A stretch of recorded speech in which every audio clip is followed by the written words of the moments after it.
Hey everybody, it is Monday afternoon. We are going to finish some of the design that we talked about in the morning. Mentoring is done. Also, I got to write the journal entry. Tuesday, put mentoring session online, book the next session. Yeah, thanks, Joss. Thanks. All right. Skeleseller. Oh, and mentoring. Okay, so processed the feedback and collected the bugs, designed equipment and the new storeroom, mentored Kyle. Yeah.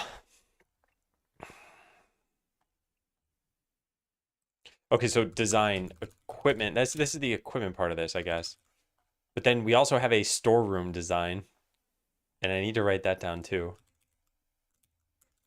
Storeroom design. Where we ended up was this. Let's copy that over here. Hey, Kevin. So we're going to paste that here. We had a vault, which is item storage that only you, not workers, can interact with. You would drag items there to, you drag items there to store them. You drag items from there to use or sell them. You could upgrade this just like the storeroom.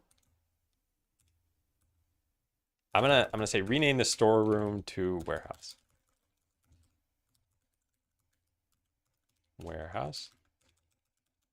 Warehouse. When you make the, we should just find replace at this point. I'm not gonna do that because I don't want to replace it everywhere in the document, just here. Although I guess it still lets me do that, right? Storeroom, find replace with this. Can I see the text? Yes. Yeah, so it's just the ones down there. Next, previous, replace, replace. Cool. Rocking the hoodie, yeah. Lunch was good. Hey, potato. Except for I had some frozen berries after I got done with lunch, and I think our freezer was left open for some time because they tasted kind of rubbery. I don't. I don't really know. I don't know if we need to like clear out everything from our freezer now or what. They weren't. Yeah, they weren't like expired tasting. Hey, Dark. All right, so rename the storeroom to the warehouse. We add a vault, which is item storage only you can interact with. You can upgrade the vault.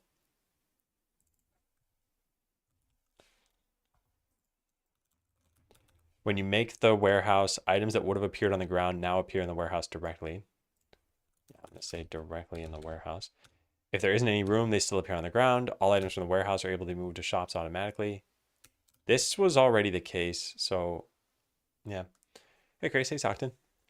It's going well. Definitely excited to work on this. So I talking about the equipment system in the VOD. Wanted to say it reminded me of Kanai's cube from Diablo 3.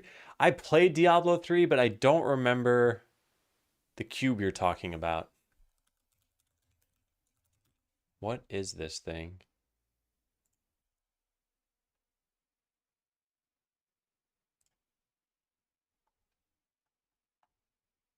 Item slot. 3 item slots for legendary power extraction. Placed in the appropriate slot. Oh, wow. Interesting.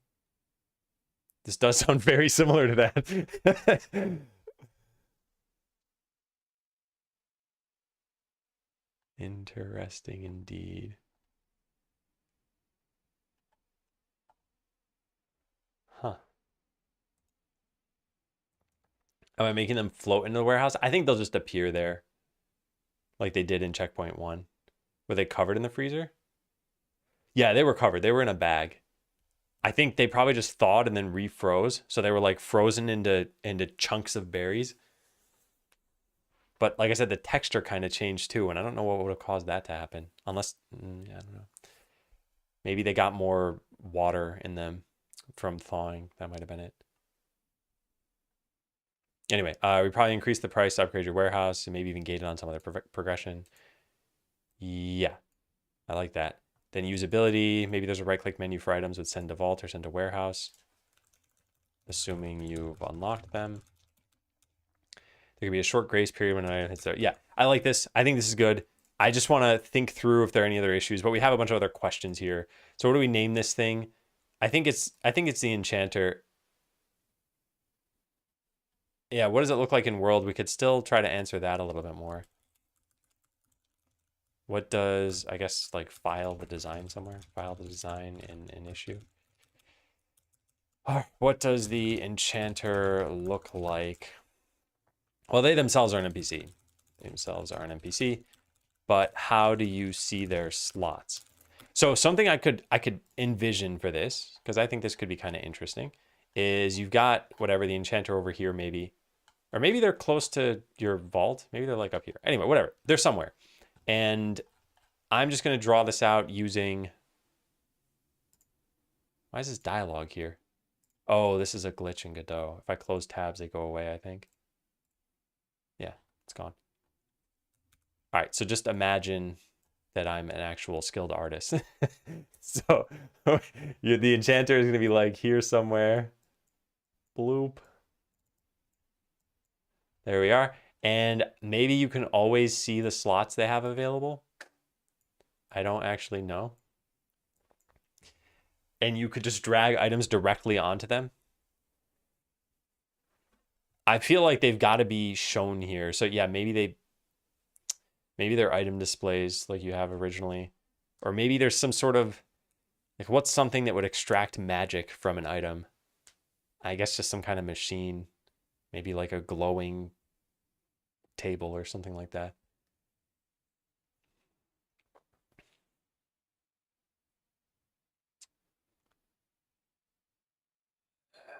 Yeah, I don't really have a better idea than that. Like a glowing table, but then how is it clear what this is doing? Maybe... I'm not sure, actually. I don't think this is super important. We don't have the graphics here. Let me pull them on. Let me actually close all these tabs. I was making thumbnails for the video that I last showed, the interview. Game, assets, world, exterior. I guess let's look at the marketplace ones.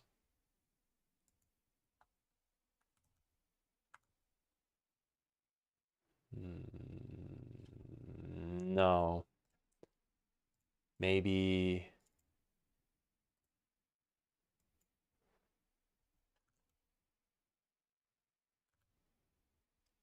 There are some sprites I'm thinking of that I don't see. Oh, no, there they are. Okay. Yeah, these sorts of things. Yeah, I wonder if we could use like these books somehow. Or the crystals. Maybe they're the crystals. And they glow when they're activated and they've got a slot in front of them. Something like that could be kind of interesting. Do we have anything that kind of represents an item slot? Not really, but it doesn't need to be anything too crazy. Yeah, it could just be a table with a different texture on it or something. Or even something like this, a table with a what do you call that? A tablecloth. Yeah. So what if you had 3 different colored tables that correspond to the colors of the shops, which I don't know what those colors are, but whatever. We match them to the colors of the shops. And then you have crystals that represent whether you currently have a buff. Yeah, I think that can work. At least that's a good starting point. The way we render this is an NPC for the enchanter. They look like a mage, sort of. And then 3 tables with colored tablecloths corresponding to the colors of the stores. I don't remember what those are, but e.g. red for weapons, blue for armors. I'll look those up in the game. It doesn't really matter. And then 3 crystals with the same colors that glow when you currently have a buff. Yeah, I like that idea. We need a way of making these look like they're glowing.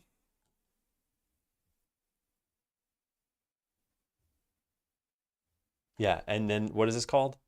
Where is this, I guess, because the name is not important. It's inside marketplace. Okay, so I'm just going to say look at this one.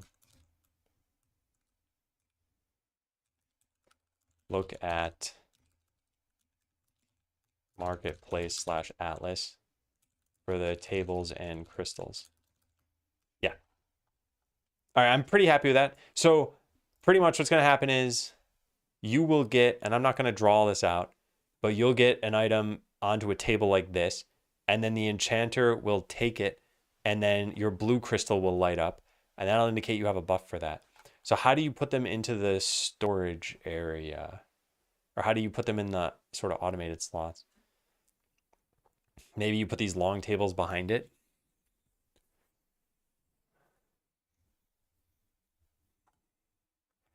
I don't know. Yeah. I don't know. Maybe you just have many of these.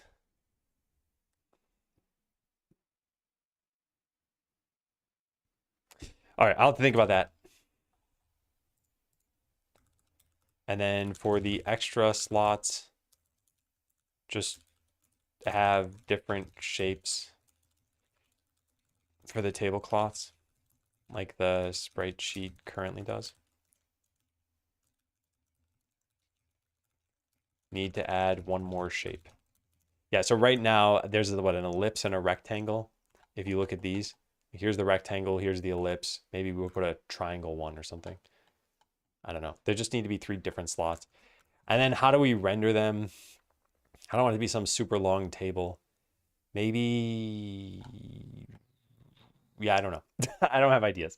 Maybe they're these jugs instead. Or these pots. Yeah, enchanting pots. All right, I like that idea. We're gonna use that instead. Then we don't need different shapes or whatever. So 3 pots corresponding to the colors of the stores. For the extra slots, just have more pots. Yeah. All right, I like it. So that way we can render this whole thing in probably like a 5x5 or 6x6 area, which won't take up too much space on the map. Then the vault can look pretty much just like the storeroom does right now. I think that's fine. Okay, so we have answered these questions. As far as name, we're calling this the enchanter. I don't know if there's a better name for this. But I wonder, what do other games call the act of turning items into essence or buffs? So enchanting for sure. Maybe like extraction, transmutation.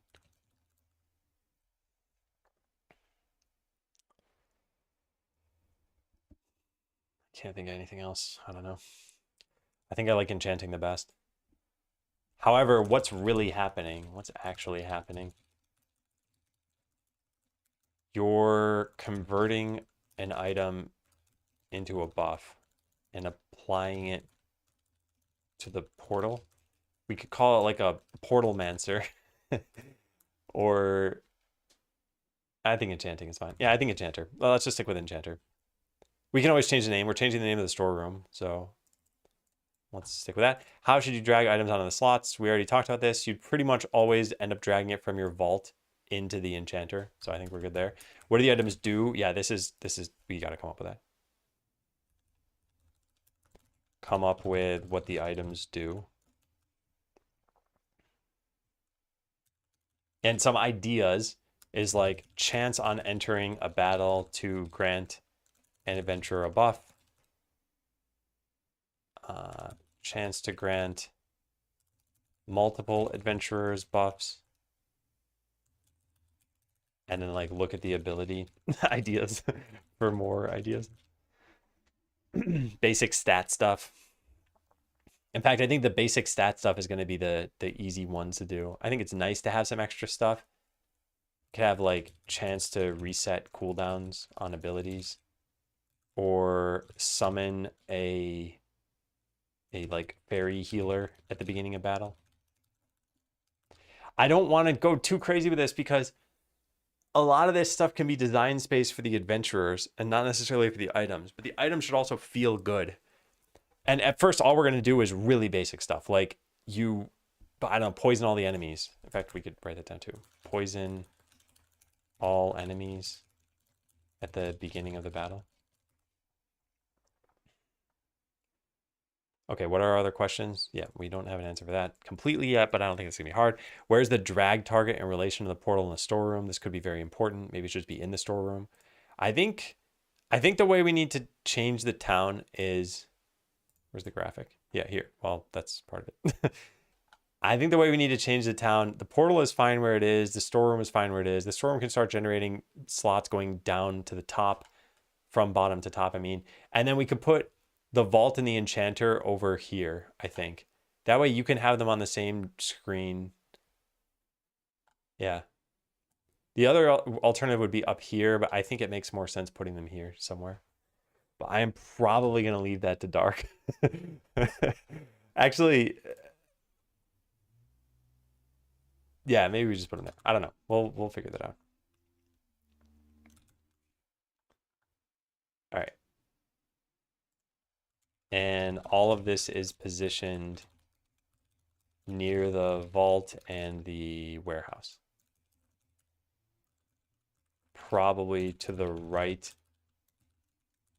of the storeroom in 0.3. Okay. What other questions are there? How does the storeroom work? We answered that. How do you trash an item you no longer want to use? Maybe you click the gem that's glowing. So you'd get one of these crystals there. Well, I guess the crystal would always be there, and it'd be glowing when you have a buff.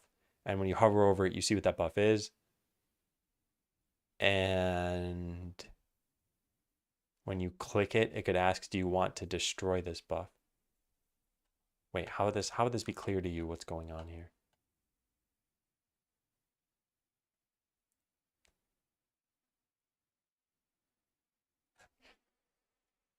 I don't know. The jumper is awesome. Oh, the hoodie. Thanks. Merch is already a thing.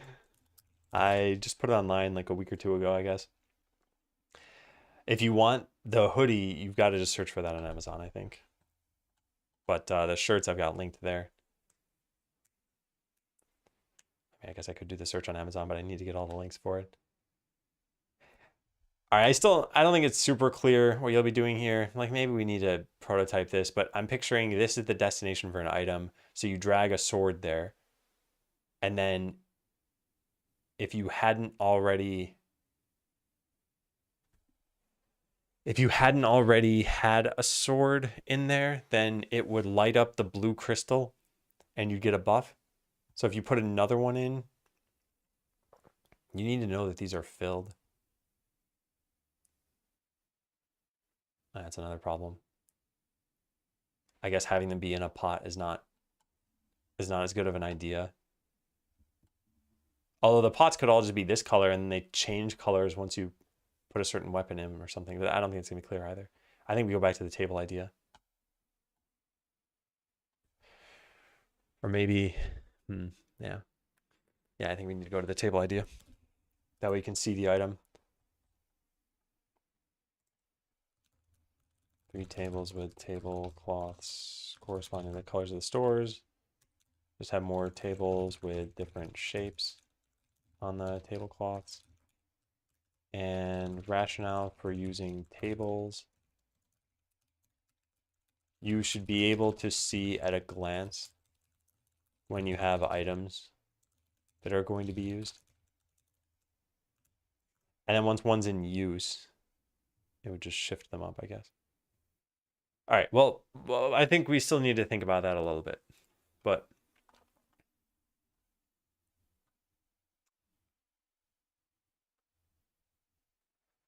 I can do it on top of it. Okay, and you probably want to see how much time is remaining, right?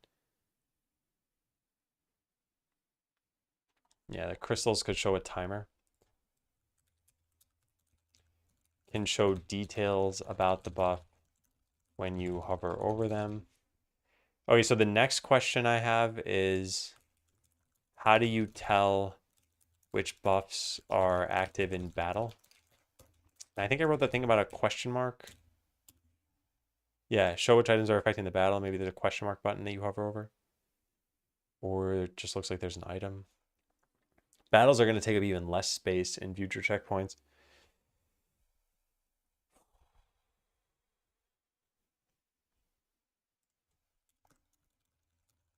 Battles have a question mark button that show which buffs are active when you hover over them. When you hover over it. Before you've unlocked the enchanter, perhaps this just doesn't show up. Hey, Carson.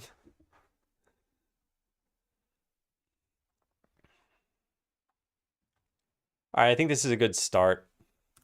So let's go file an issue. Make the vault. Currently unavailable.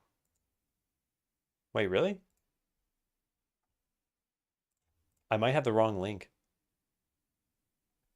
No, it looks like it's available. Does this link work for you?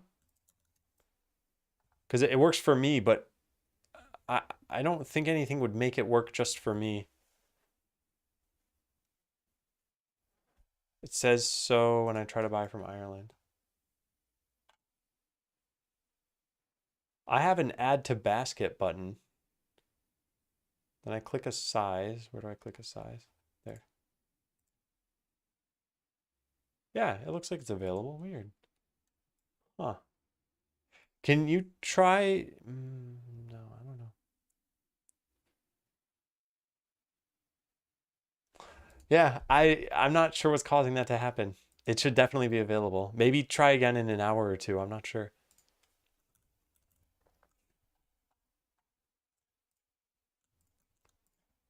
Okay, design document here.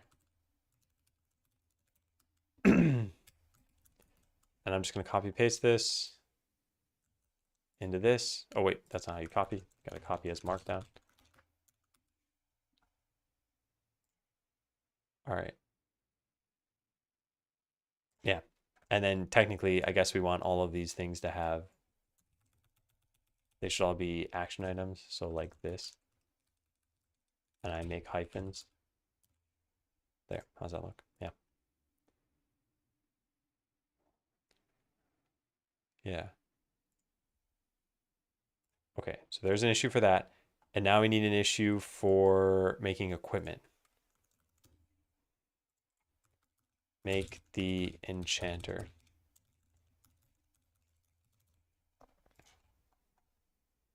So just like that, I'm going to copy all this over there. Then we're going to edit this again like this.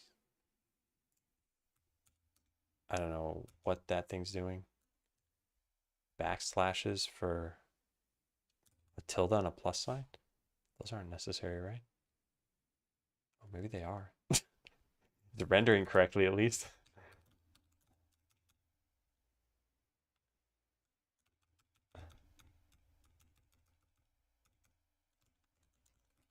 There we go.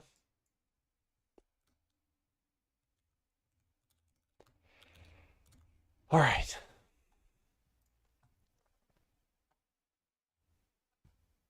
Cool. So tasks filed. Now come up with what the items do. I guess let's just write this into this task for now. Yeah, this isn't even the full task. For testing this system out, just make the items grant basic buffs, like +5 power. Could also have the first potion just heal adventurers more at the end of the battle. The +10s have a backslash in front.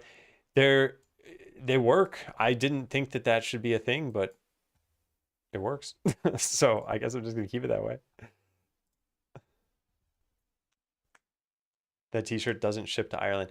That's not up to me, I think. I could only decide which storefronts they're sold on, but it's very weird if the UK site doesn't ship to the UK. I wonder if there's something about this. Amazon merch, Ireland.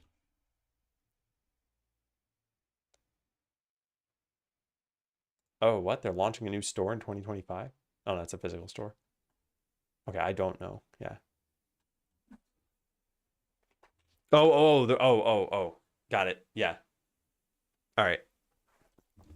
Yeah, I'm sorry, Human Puppet. I don't think I have a way of getting you merch then. Unless you want um unless you want a mug from Zazzle, which is the only thing I have set up over there. Where is it? What is I have no idea what's going on right now. Hang on a second. There we go. Yeah, there's a mug that you could buy, and that's it. This was supposed to be a one of a kind item for Darkstorm, and I just left it online. But that might ship to you. But yeah, barring that, I'm sorry. I don't can't really do anything. All right. I guess I can wear it as a hat. I'm sorry. Yeah. I would have to set up another website for merch for all the countries that can't get it right now. And I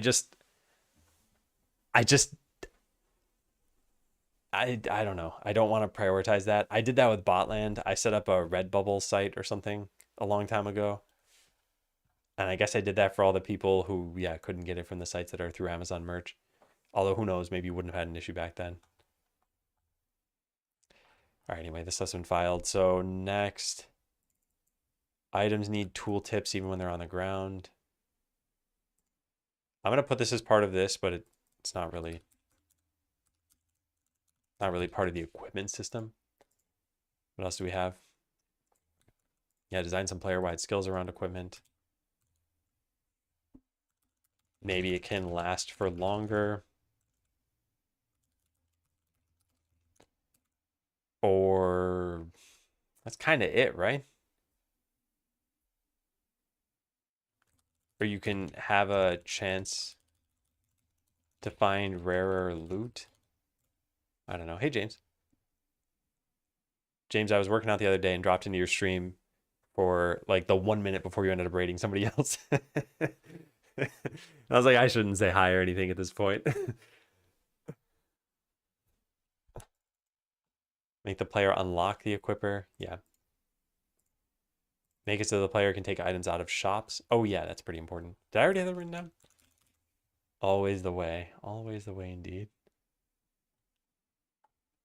I think this is already... Oh, no. If this was filed yesterday, then it wasn't done.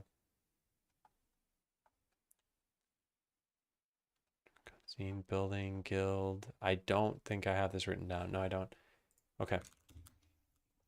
Allow for taking items from the shop. Make it so the player can take items out of shops, so new customers won't be able to buy a hotel. Make sure... Yeah, that's cool. And then there's one more thing we need to do. Probably need a way to show that items are effective. No, I already had that written down. Wasn't there something else I had written down? Oh God, where is it? Oh no. I'm just hoping something here jars my memory. Oh, I was just thinking, items from the shop. The vault issue. Yeah, right click menu. There it is. End the grace period. Yeah, cool. Okay, we have everything written down. Thank goodness. Hey, get him too. Time to sharpen up those stars.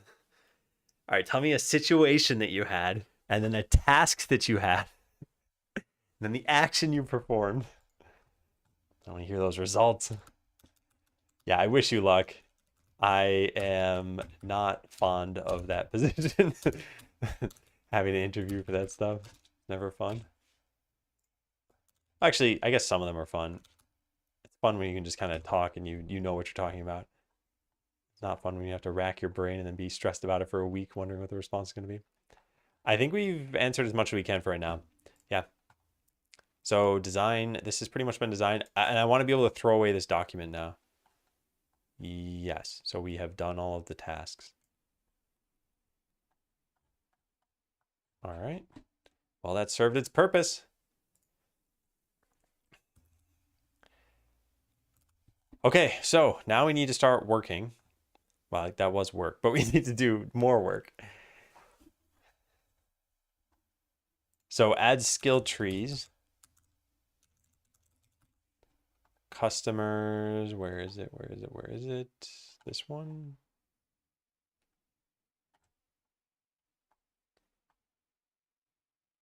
I don't think we have an issue for this. And I think we need to flesh this out a little bit more. I'm going to just put this here for now. File a real issue and mention things like rare purchasers, rare customers, items desired, etc. All right, equipment is the enchanter. Boss monsters, I don't think we have written anywhere, do we? No, we do. Did that work? Yes. Okay, sound effects, do we have that? Yep.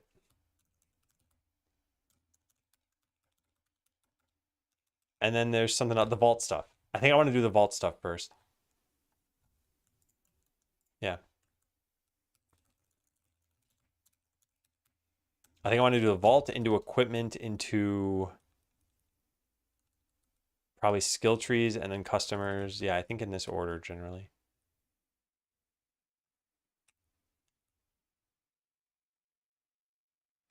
Oh, the vlog. Oh my God. I forgot about that.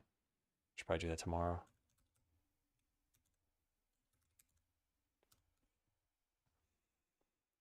Especially if you get a curveball question.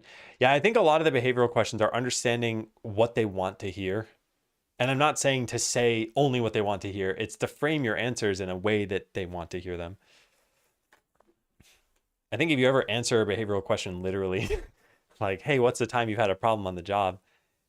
It's like, obviously they don't just want to hear about the problem. They want to hear about what you did, how it affected you, what changed after that.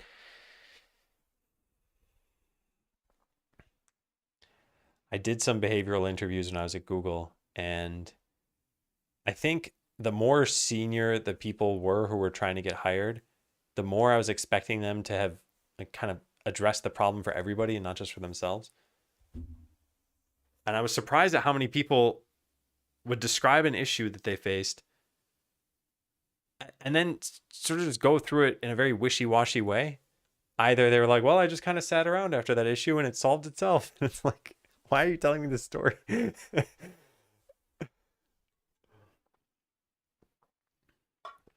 Or yeah, that they, I don't know. Anyway, it doesn't matter. People are people and everybody wants to sound better than they probably are. Did I hire them? It wasn't for me to say I hire them. I just gave them a rating of like, would I hire them or would I not, basically. And then it went to a committee that made a decision. Yeah, I got cookies. But the choice of cookies is what allowed the situation to get resolved. Answering to cover one of those is key. Yeah, yeah. Well, Amazon really cares about the leadership principles when it comes to interviews. Telling a story is hard to choose a perfect story on the spot. Yeah, but that's part of the prep. The way I look at it is if you were doing a coding interview, you pretty much need to study something like leak code. If you're doing system design, you need to study for system design, do mock interviews and everything. If you do behavioral stuff, you need to review your own like work and then come up with what are 4 stories I can somehow fit into anything. That's sort of what people recommend to do for that. Otherwise, yeah, you're going to be on the spot and you're going to be like, oh, I have one story I'm going to apply to everything. Or I'm not going to be able to figure it out on the spot. It's like, that's the training for it. Especially if you remember the end only after telling the beginning. Yeah, yeah, yeah. And it's too bad. I remember when I was interviewing back 3 years ago, or 4 years ago now, pretty much. And I applied to Amazon and to Google. And at Amazon, I was like, okay, so I've been working on this game for the last 5 years. And the interviewer just kept asking me, okay, when you were back at a traditional company, like now more than 5 years ago, they're like, can you tell me a story about this? And I'm like, I don't remember my experience from 8 years ago or something like that. Or yeah, it was just, it was a bit frustrating because I think from their point of view, they couldn't get a signal on something like, how do I work with other people, for example? And from my point of view, it's like, I I'd have to construct a story from earlier in my history. Anyway, they ended up offering me a job, but I didn't go work there, so it doesn't matter in the end. Yeah, I think we'll start on this. I'm just trying to think, does this matter the most? And I think the equipment stuff matters quite a lot. And I think the equipment thing needs the vault. And I also don't think the vault should take that long. Yeah, it's basically just another item source and destination, but workers can't get there. That non-traditional work didn't count. To be honest, I think it was an interview skill problem. Like as an interviewer, it is your task to extract a signal. And if you come up against a non-traditional candidate, you still need to find a way to extract that signal. But I think there are ways of doing it. And I think it's just difficult. Yeah. Okay, so task number 1, rename the storeroom to the warehouse. We only need to do this in a user-facing way. I don't plan on renaming the scenes or renaming the variables in the code. I think that's overkill.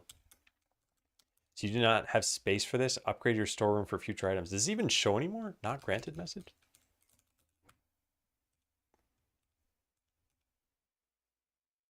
What is this?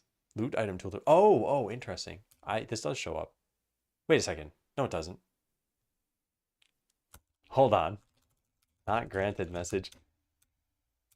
That's here, and we set that to visible if not was granted. But I don't think we ever set this to false anymore. I think we got rid of that. Yeah, init. Do we ever call this with false? Items not granted. Items not granted. Where do we set this thing?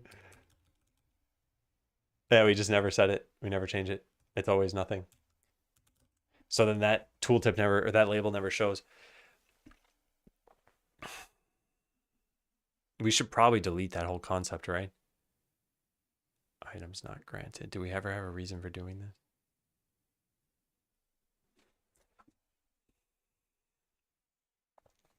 Not a very productive time. Yeah, I agree. I think a lot of interviewing feels that way. Well, especially because interviewing is, you really only get 2 benefits out of it. One is some experience interviewing, and the other is a potential job. And the offer could be as valuable as a job. Maybe you want to show it to someone else and get more compensation by being competitive. But if you don't pass the interview, all you got was the experience. And for some people, it's like, well, that wasn't worth it. Kind of tarnish my view of tech interviews even more. I think to add to this, there are companies that do not have standardized interviews and people just wing it. And those people might not be good at winging it. And interviewing has changed a lot over the years. It used to be even that some big companies would ask like brain teaser problems, and they finally stopped doing that. I don't know if maybe some small companies haven't stopped doing that. Hate not getting feedback. Not getting feedback for any part of the interview, I think, is perhaps the worst. It's like you can spend hours of your time, either on an in-home assignment or just doing the interviews for a day. And by the end of it, say, oh, sorry, we're not giving you the job. And you're just like, can you tell me why? And usually it's some pithy answer. But a lot of that, I think, has to do with liability. All right, so we delete this. Item ID is not granted. Because we don't ever use this concept. Where is this? Item ID is 2 grant. Wait, what? Where'd the not granted go? Yeah, this.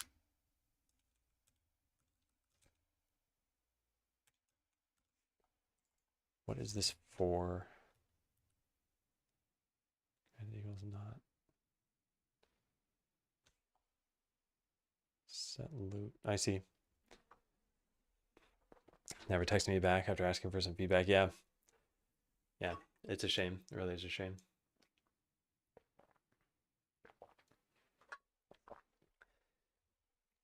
To never spend 25 hours on an assignment. I feel like you probably wouldn't now in your career. And I don't know where Acare, if I'm pronouncing that right. I don't know where Acare is in their career, but maybe they're more junior and needed to do it or felt they needed to do it. I mean, when you need a job, you've got to sort of change what your standards are sometimes. Okay, well, I'm kind of pigeonholing on this for a little bit. I sort of want to delete this, but it's not causing any harm. I am just going to write it down if it's not already written down somewhere. In fact, let's start filing things as new issues. Delete this if we don't ever plan on using it. It's easy enough to resurrect from Git history, and it's currently unused. Well, it's used but never has any entries in it.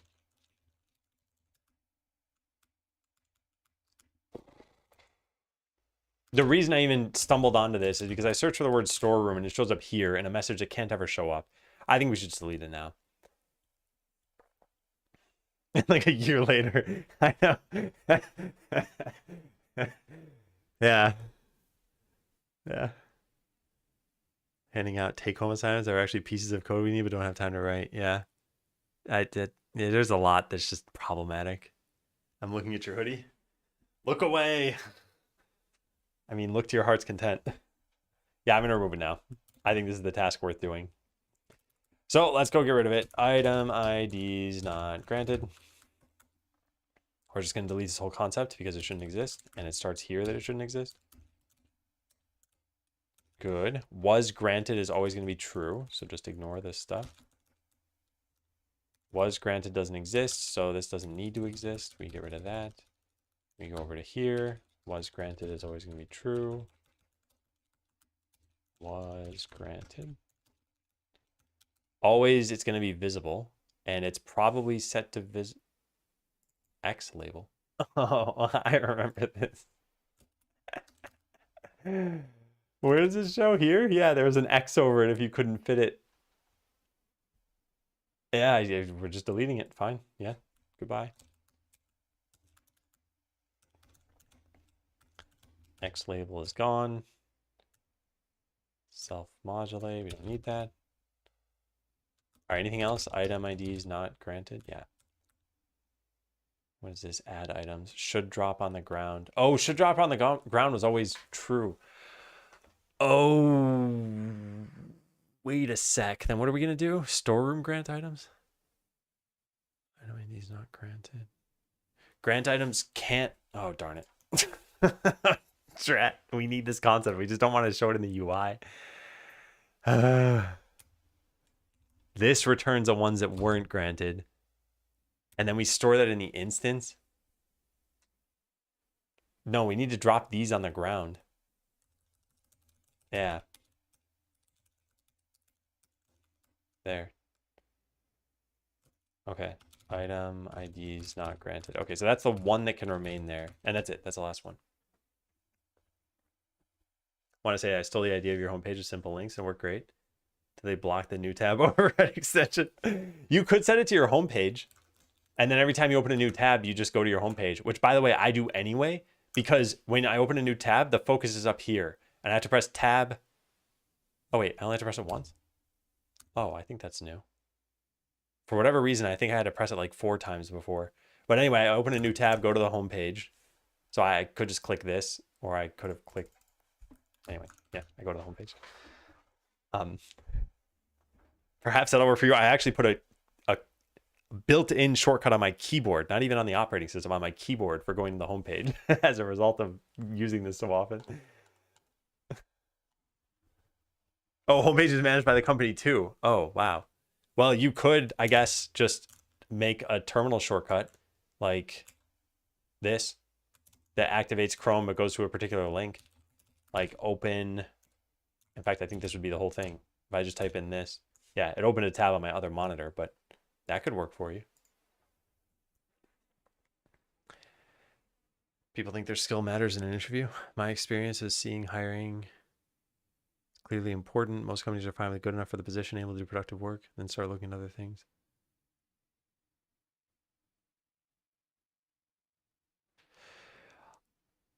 I think my experience is very different, but then again, I've only hired for Google. I never did interviewing at other companies, and at Google, it was very much that I think the skill mattered. But yeah, that could be a very like isolated view of the tech industry.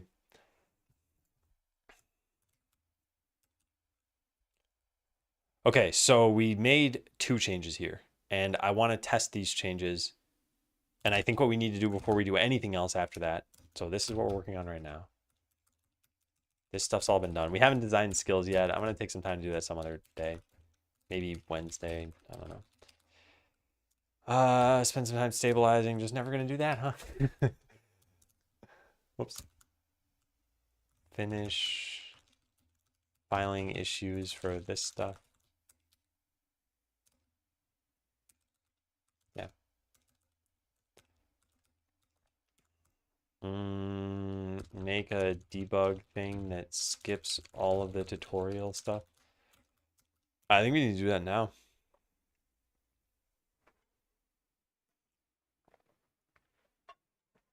The OS wide shortcut route. Good thinking.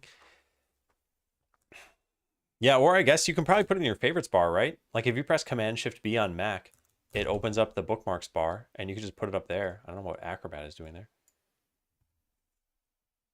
That's can you tab to that? Oh, maybe you can't tab to that. Well, there might be a way to give this the focus. I don't know what that shortcut is because I've never really used the bookmarks bar.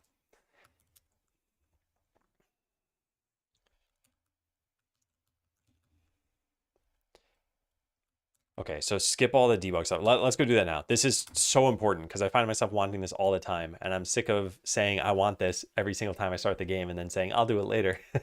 I'll do it now. Okay, so this no longer exists, and this was within the tooltip. So we're going to assume this is true, which means that the not granted message is never visible, which means not granted message shouldn't exist. Yeah, which then means we got to go delete it from a scene. Loot item tooltip. Goodbye. Let's try running that. He's doing it now, everybody. He said he called Sears yesterday. He'll call today. You'll call now. All right. So yeah, this is the stuff I want to skip. I want to be able to click this button and have it skip all of that. Or maybe make a skip tutorial button. Cheer. It's going to be a scorcher tomorrow.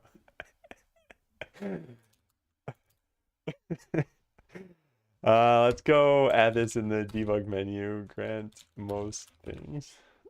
That's why I'm wearing a hoodie. That would be why I'm not wearing a hoodie. Oh, unless you're saying I already called. Ah, I see. Skip tutorial. All right, how does this work? So first, there is the guild needs to be built. How do we build a guild? Wait, first, before I mess this up completely, let's just type ZZZ here so we can go back to it really quickly. All right, guild building, create guild. We probably call this when you start the save file. Yeah, create guild. No, he's frozen solid. I mean, like those berries should have been that I ate. All right, so creating the guild is one thing, and that unlocks the camera. It does not make the skeleton stop saying its dialogue. How do we get it to stop that? Oh, damn, now. Why does worm.png always open up when I type worker? It's the most annoying thing. I should just make it stop, like not index it anymore. Beginning state, we leave this state, we go to ponder build guild. We don't have a way of having it close when you leave this. Maybe on leave state, we should auto close this. On close dialogue. Show guild sign. I don't want to do that either. I just want the dialogue to go away, but nothing's going to make it go away. Well, I think we need to override leave then. Dialogue.queueFree. Won't this not work? I don't think this is going to work. This makes a text dialogue. A text dialogue does something in close. There it is. It's public though. Oh, we can just call that. Although it's going to invoke the on closed, which is going to make a sign show up. Oh, maybe we just hide the sign.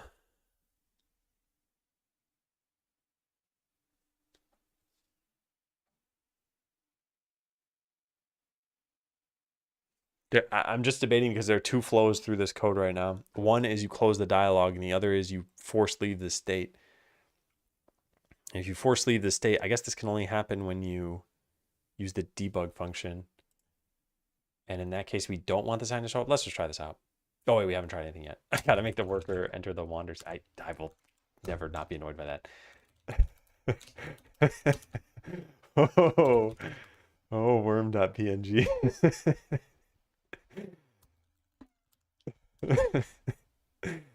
All right, where are your workers?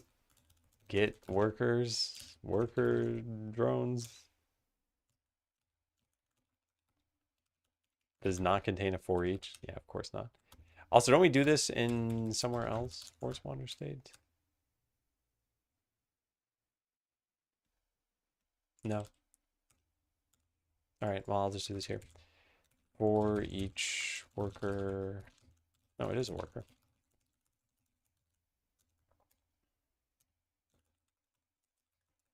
Force wander. All right, let's try just that. All it's going to do is create the guild automatically and hide that first dialogue. Yeah. I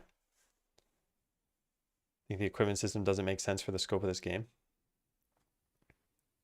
I can't tell yet if this is the setup for a joke or if this is serious. But I'm dying to read your next message. Okay, that worked. Now we want to hire your first adventurer. I guess we don't need to hard code that. But I do want to stop that thing from happening. So what makes that happen? Maybe we hire your first adventurer for you. Hire a random adventurer. And then we want the camera to not follow them. I don't know where the camera even follows them now. Change the type to node or iterate on a generic type of worker. Oh, workers are nodes? Oh.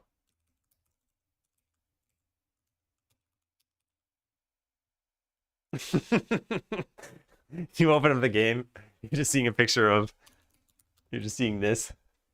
Like, well, this game's amazing. Nintendo wishes they could do this.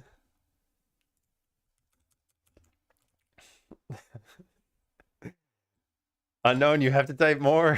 What are you doing? Type more. It's killing me. Oh, this could have been removed a while ago. Okay. So next, camera. We go into Adventurer. We check out their state machine. And we see this, waiting for battle to start. I guess we just force them to wander too. And I think that should do it. Does this return an adventurer? It doesn't. Why doesn't it? Well, not anymore. It's going to return an adventurer. Adventurer. Return null. All right, wander around town. Get rid of that too. Unknown is just not going to type another message. Leave us hanging forever. Skeleton's not in my town.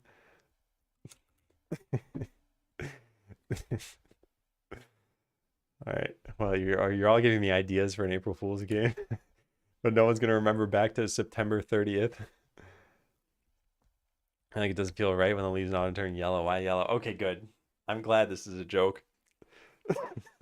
For those who haven't been following the weeks-long journey of Unknown VS 13, it's been that they've been trying to convince me forever to add equipment to the game, and it was almost entirely jokingly at second, not at first. Probably not a joke at first, but at second it was a joke.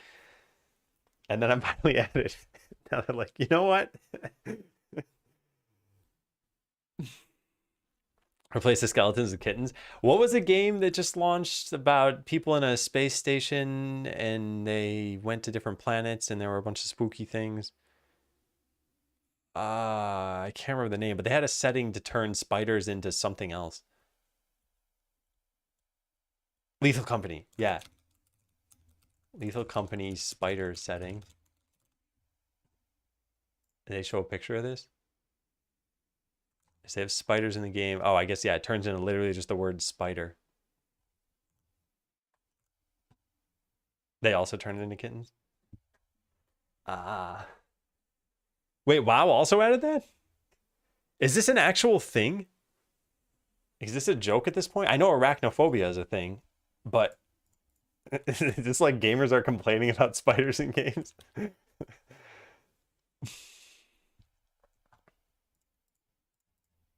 Okay, so this is not going to make them follow the camera. And then I guess just has completed first battle or whatever needs to be done. Has done first battle. Do we have on battle ended and then set this to true? And then something needs to listen to this probably. No, that's not needed. We could just set that to true. Okay, hire a random adventurer. Has first battle been done? True. And then there's one more setting somewhere. Camera locking. I'm not sure. Yeah, I'm not sure. Let's try running this.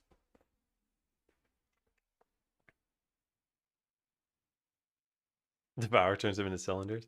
I mean, all that stuff is really easy if you just didn't even have to add spiders. In fact, I should have spiders in the game, but there is no render them as spiders setting.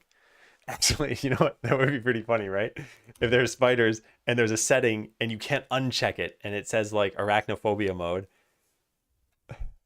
Although then you'd probably be wondering like, what's this pink sphere doing in the game? Yeah, Baba Azul was really good. All right, skip tutorial. Is everything good now? Can I just start a battle? No, it's forcing the camera to follow them. Why?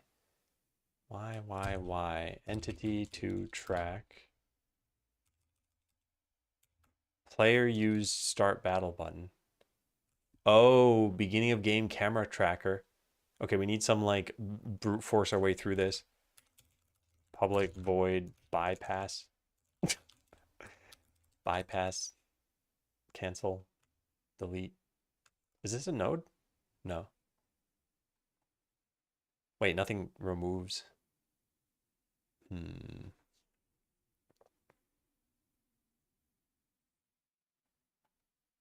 Yeah, I'm just gonna call it bypass.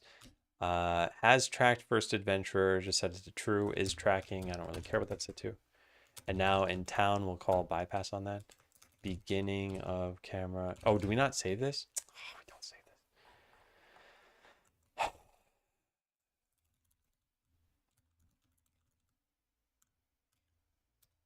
There.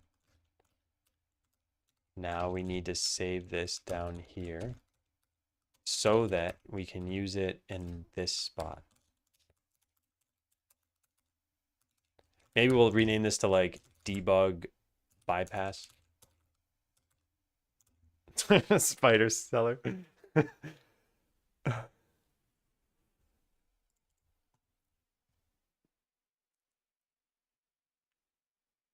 Oh, that's a pretty good meme. Yeah. As far as level 2 hard goes, when I got to the part where I think they started using the word empty or maybe nothing, they were like the space levels. I think that got too hard for me. I couldn't visualize what was even happening. And I struggled for a while and then, oh, look, that bug happened again. Somehow this is still in the game and yet nobody complained about it. So who knows? Yeah, empty. Yeah. I liked the game up until that point. Then I stopped liking the game. Okay, so we click start battle, just walking to portal, that's good. We can't build a shop yet though, so that we need to fix. It's winning your first battle that lets you create a shop. Yeah. So what does that? Signs. Oh, I'm not in the town. Oh, whoops. I don't even know what I just did. Town signs. Something here. Yeah. Add items is what it calls it. I don't even want to have to create the alchemist though. I just want the alchemist to exist. So how do we make the alchemist? Build shop, create shop? Create shop. Yeah, create shop does it. Sounds like you don't even want to know. It was some .NET thing. That would have been very funny.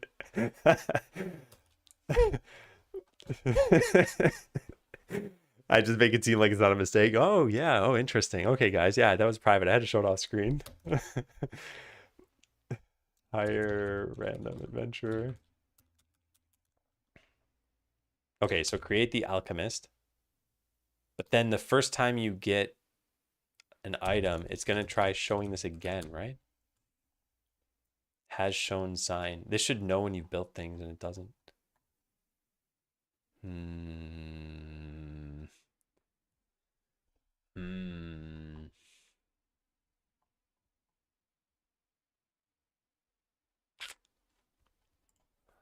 Well, is there something we can listen to over here? create shop. Built a shop.invoke. Well, well, well. What's this used for? For this stupid thing? Oh my god. Okay, well, we gotta expand this.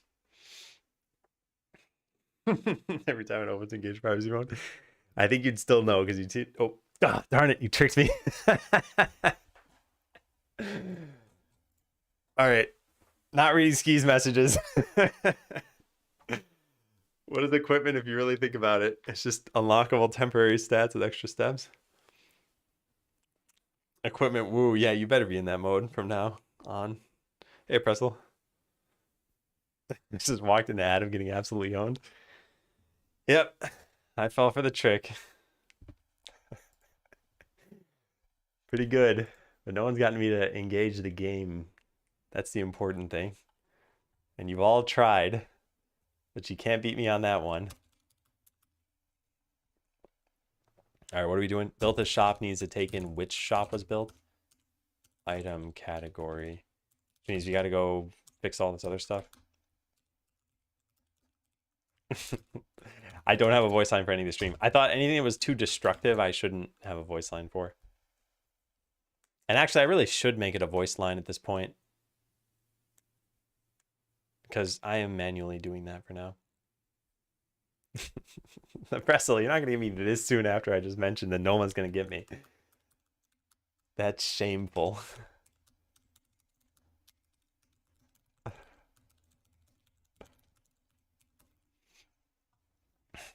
Item category doesn't exist.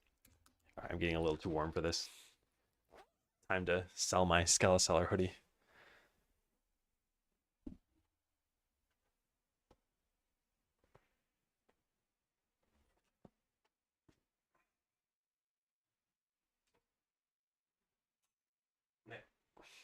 You rest on that chair.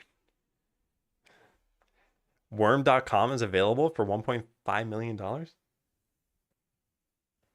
Is it because it's a typo for work.com? Why would...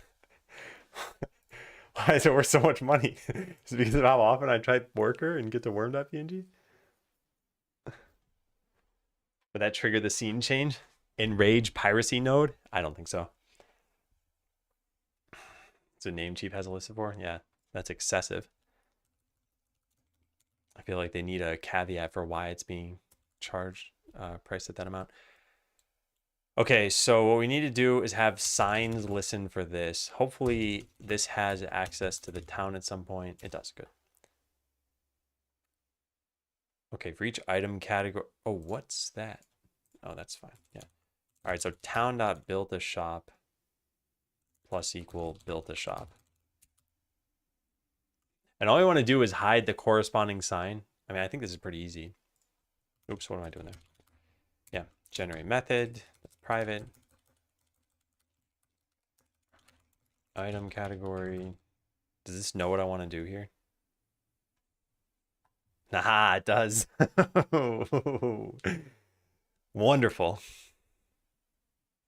Yeah, and that's all we should have to do there, and it should hide the sign, I think.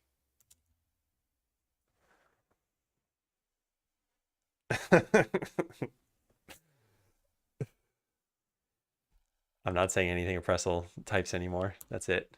You've lost privileges. Do we have the alchemist? We do. Okay, so when I win the first battle, okay, that needs to go away. But when I win the first battle, what happens? No, bad sign. What are you doing there? The whole point of this was it. Oh, it's hide. I don't want hide. I want has shown. Has shown equals true and hide it if it was already showing. Yeah. Okay, now that great job UI also needs to go away. Where's this? Spawn built first shop dialog. We have no way of hiding this.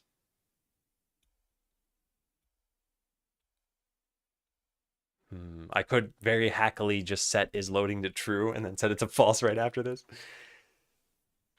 That's really hacky. But I think for the sake of a debug function, it's worth just doing that for right now. So let's go do that.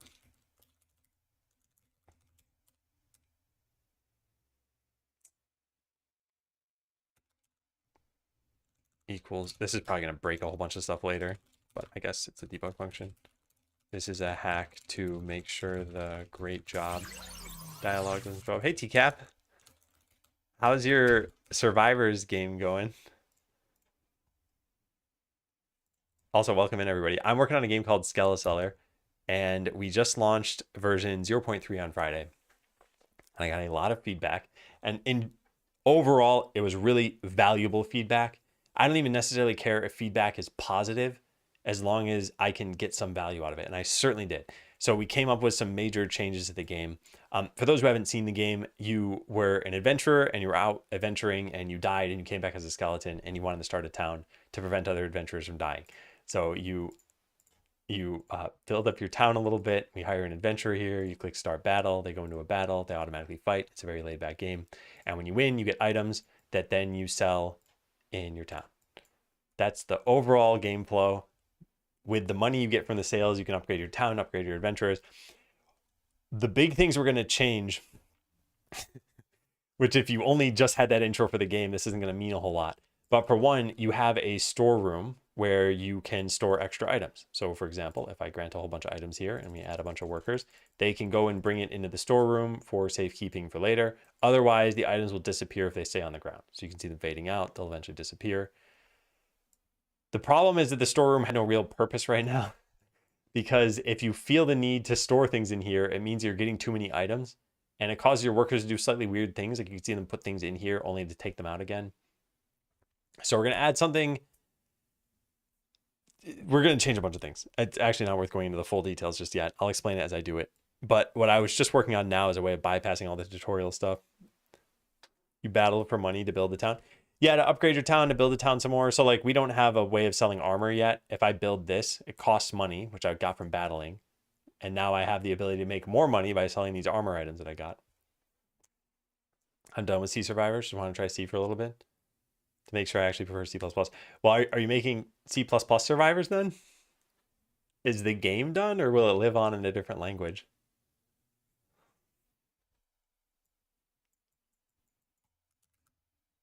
Okay, so let's try this again. But yeah, welcome in everybody. Let me know if you have any questions. So this is the thing I'm working on right now, the skip tutorial button, which should have just given me an alchemist, but it did not give me an item display. That's not good. That's also very strange, and then I've never seen that before. There's just nowhere to put the potions. I want to see, do the workers somehow know that it's there, but just I can't see it? They're walking over here, but that's a coincidence, isn't it? Yeah. It's abandoned? Okay. Well, what's the next project? Also, how did I break this? What in the world? What's different here? Oh, I think I know. I think when you make a shop, we must check to see. Yeah, oh my God. We don't call add next item display if is loading is true because of my stupid little hack here. All right, well, does create shop return a shop? It does. Okay, so then we'll just do this. Alchemist. And then alchemist.add next item display. There. Take that, hack from 2 minutes ago.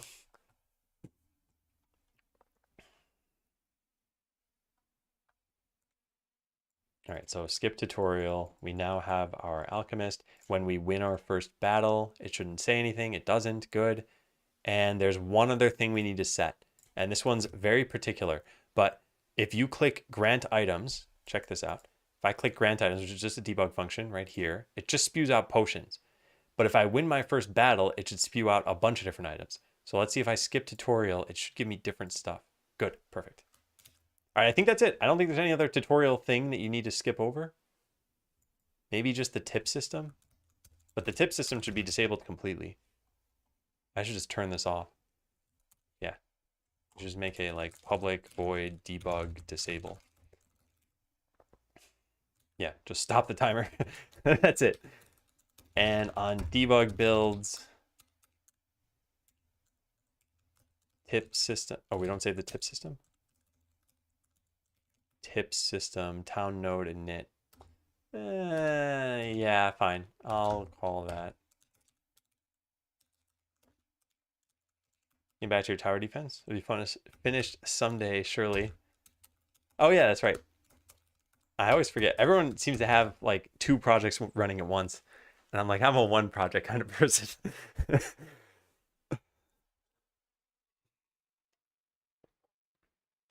Is that in C++?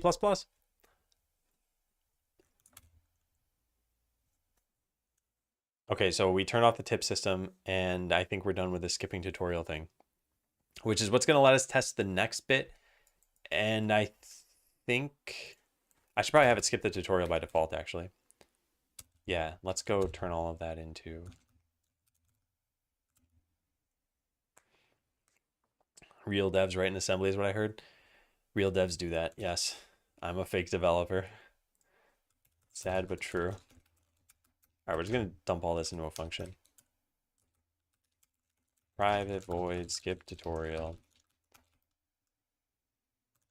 What? Speaking parcel tongue at me. All right, there we go. I was taking little vacations. I think, yeah, having multiple long-term projects is probably tough. And I think the vacations are probably actually helpful. I really need to be taking more breaks in general than what I'm doing.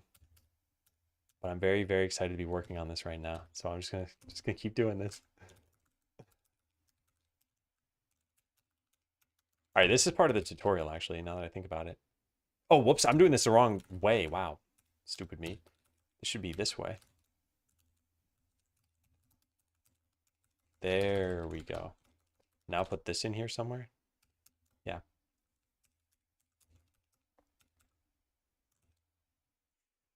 Can you turn your volume up and then click this link for no reason? The timestamp on that is set to 4,100 seconds. So it means you didn't just record a video, which means I need to watch this later.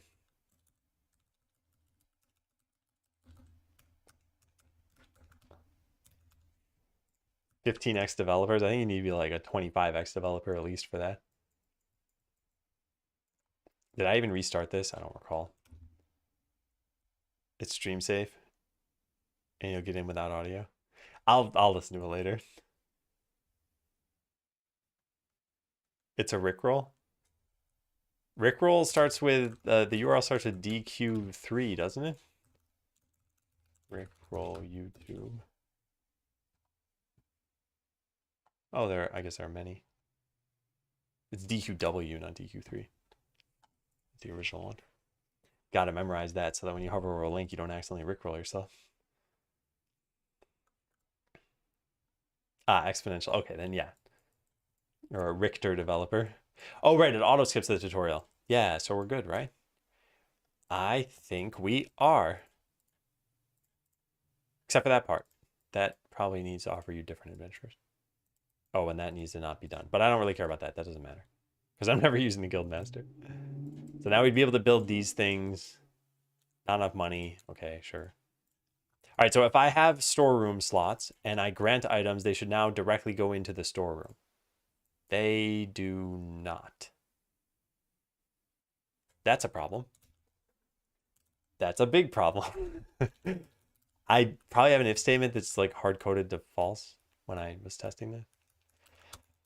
I don't even know where that goes. So here, should drop items on ground. What is this set to? True. Ho, ho, ho, ho, ho, ho, ho. Yeah, I guess we just delete this.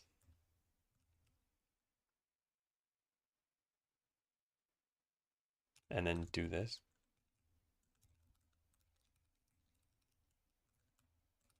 Is the storeroom null by default? I don't think it's null by default.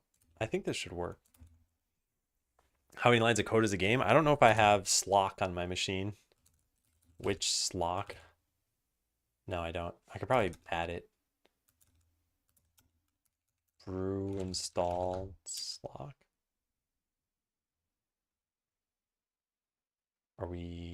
Is it a thing?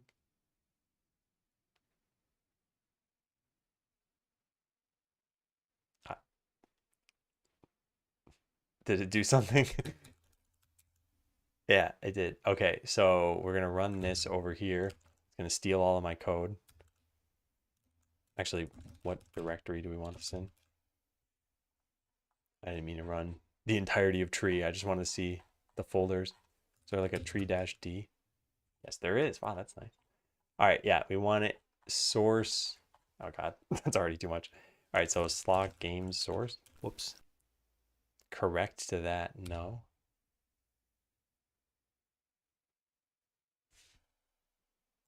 $15,000 lines? I guess 15,000 lines.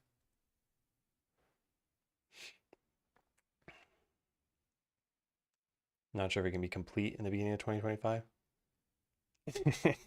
Well, actually, yeah, I don't think it can be complete unless I add some more time somewhere. So yeah.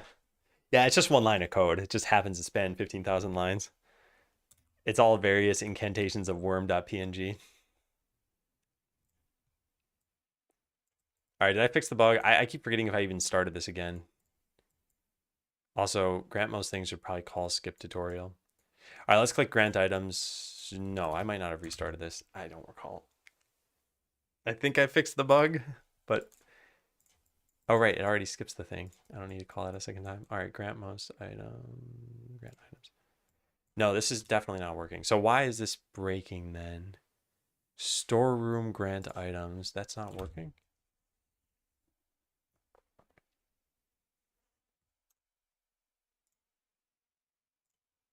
It's not even getting hit? What? We don't call add items when you call grant most things or grant items or whatever? Oh, it just goes straight to the ground. Okay, well, that's not good. And what does add items take? It takes in an instance? Valid instance ID. Okay, I guess we just do that. Cannot convert from instance ID to oh my God.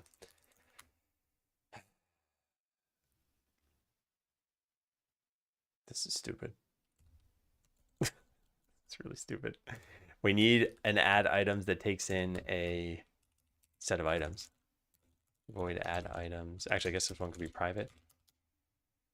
No, I could just make it. No, wait, why is this one public? Where's this being called from? Nowhere. This should be private as well.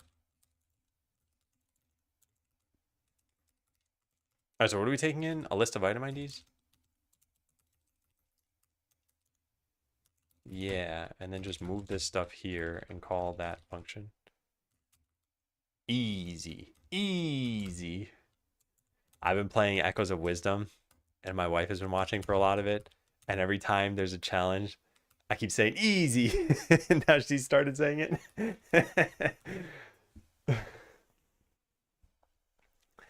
Have you seen coding chess meme? I don't think I've seen that. Oh, I know you weren't responding to me.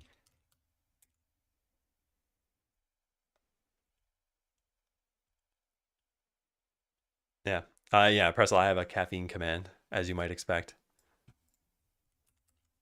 I see we're all spending our hard-earned points highlighting messages.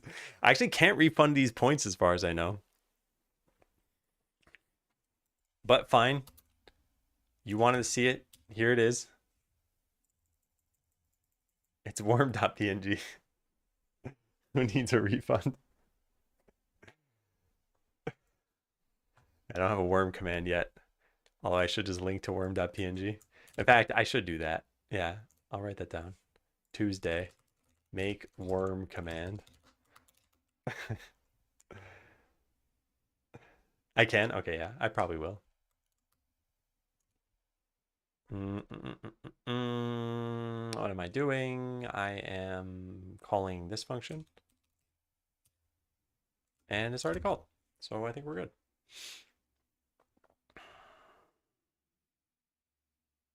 By the way, Echoes of Wisdom is a pretty good game. The dialogue is a bit stupid and excessive, but otherwise pretty good game. Okay, so my breakpoint's in the middle of nowhere now. But now when we call grant items, nice. Although it created them with collision, so I think that means this thing is gonna break. No, it didn't. But they did get created like way too high up on here. So we need to create them without collision. How do we do that? There's the item converter. And you know how to turn this off. Yes, item.turn off collision.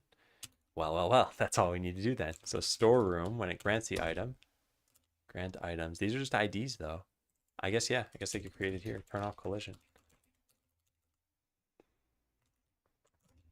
Okay, hey again, APX. Here's the coding chess meme.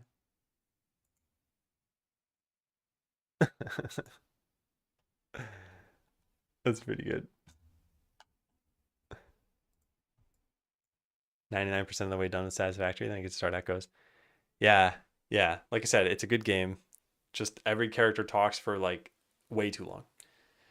Without spoiling anything, there's a mini game is really common in Zelda games where it's like get time 1 and get a small reward, and get time like 2 and get a big reward. So I'm like, oh man, I'm gonna try to get time 2. The amount of time it takes you just to restart the mini game has got to be at least 30 seconds. And the goal time that you're aiming for is 17 seconds.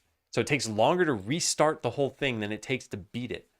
And it took me like 8 tries or something. Then I one shot at the ones after that. But that one was really, really tough. And I was just so annoyed. I actually had another game open while I was waiting for Zelda to be ready again. All right. There we go. Yeah, looks good. And these items still fell on the ground. So if we have a very, very large storeroom, and then wait for these to disappear.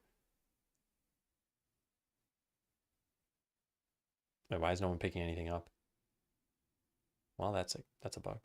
And grant items. I think it worked, and I think it only dropped the extra ones here, but it's kind of hard to tell because it drops so many items. But is it erroring? Why is no one picking anything up? Well, the items are right there. Hey, you. Hey, useless character. Huh, strange. Why would that happen? Maybe it has to do with turn off collision? But it's not being turned off on the ground. Because I still have them locked from the tutorial? Oh. But the worker should be picking... Oh, the worker did pick something up. Oh. Oh. Good job, Ski. Okay, yeah. What's doing that? Pick up item. There's something that stops them from even entering this state. It's whatever state comes before pickup item, which is, I guess, worker wander.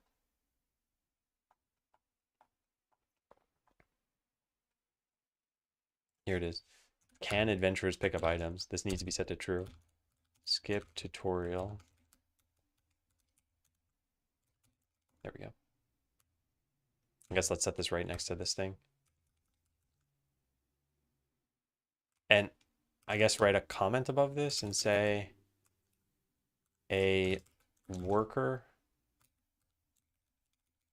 should be the first entity to pick up an item, not an adventurer.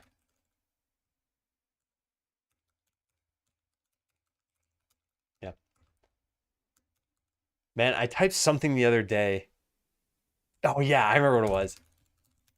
Take a look at this. So I was trying to type out the tips here, and I just like did something like this where I wrote enter and just wanted to see what does the AI think are tips for the game. Well, in this case, it's just repeating the same thing over and over. This isn't even true, by the way. But yeah, what if we just deleted this whole thing and just had it type out a tip from the beginning? You can click on the map to move your party. I don't know why it's typing out the same thing over and over, though. It should be typing out different ones. Huh. Okay, well, whatever. Anyway, it was typing out some pretty funny ones. Like things that obviously aren't actual game tips, but they kind of sound like they would be.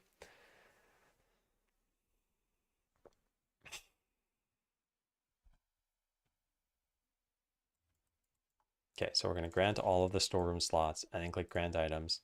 Oh, nice. It only filled the storeroom, but it didn't overfill it, so none appeared on the ground. And now these should all come pick it up, right?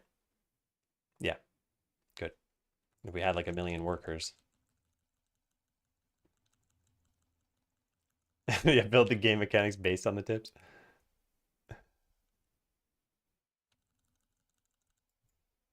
Wonder if grant most things should give you the shops. It probably should. Look at my Skeleton.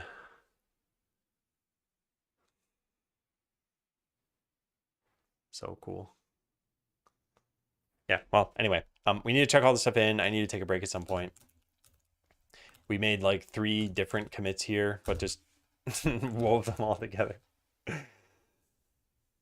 Do you know how many workers it takes to affect performance at all? I haven't really tried it out, I guess. It's probably a lot. And I guess I need to count how many times I even click this button. 6, 8, 10, 12, 14, 16, 18, 20.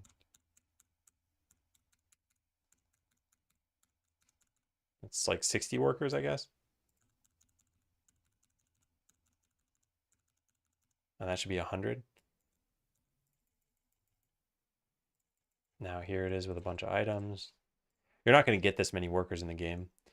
And then if we were to create 3 instances on top of that, and then speed the whole thing up, and then set auto battle, I think this is kind of the most you can have happening. I guess technically you could have larger battles going on. This stupid cleric. Terrible. Who haven't I used? This one and this one. Yeah. All right, there. That's about as much as can be happening on screen at any given time. It's still running fine, but I also have a pretty beefy machine.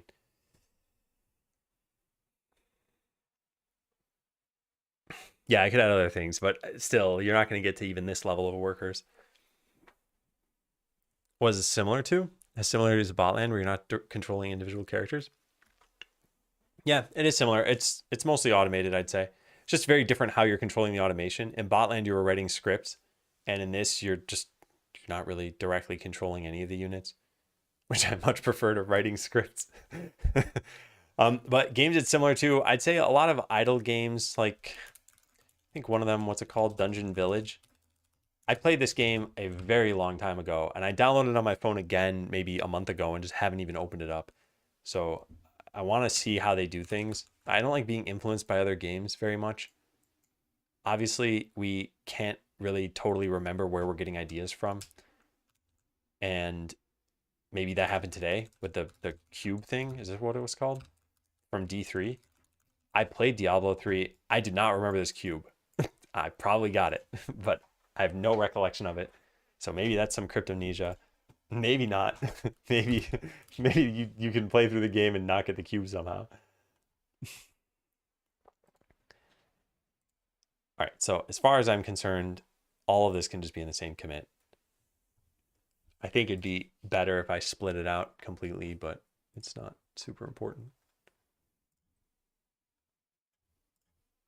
Yep, I mean, so far this is looking good.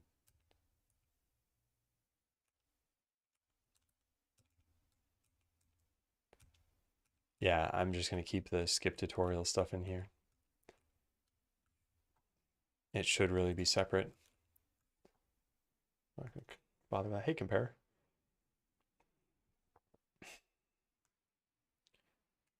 Beautiful health day in the battle. Yeah, healing's a little overpowered right now. The, the final battle can actually be beaten with a single adventurer still.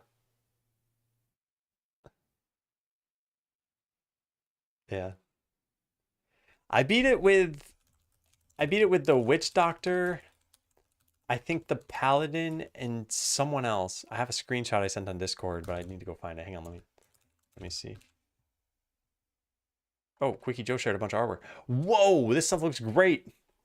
Okay, hold on. Let me figure out what I beat it with. Oh no, yeah, paladin and the warrior. I really liked this party. I thought this was pretty good. And my DPS was 132.2. We're working on some bad guys. I'll attach them here. One of them is a large ogre that's twice the size of a normal character for a boss. Then I made an enchantress baddie that maybe could be a boss that summons other bad guys around her. Also, it wouldn't be hard at all for me to make a second version of each character if you want to do some kind of leveling for them. I'm attaching a quick example of a second warrior in case you want to play around with it. Whoa! Okay, so here's the enchantress. This is like a summoner style character. It's going to look a little fuzzy because I'm opening them up in the browser and it's pixel art, so it's it's going to look a little bad here, but the artwork itself looks great. Here is a Minotaur. I will probably call this a Yeti and not a Minotaur, but otherwise it looks good. I like it. Here's the ogre boss. Oh, this is great. We have to add this. This is amazing. Yeah, here is worm.png. Here is plant sprite sheet.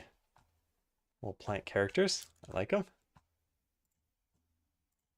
Is this oh, this is a rock monster. I was gonna say from the thumbnail it looks kind of like a spider. And then is this the upgraded warrior? No, this is idle battle. Hang on.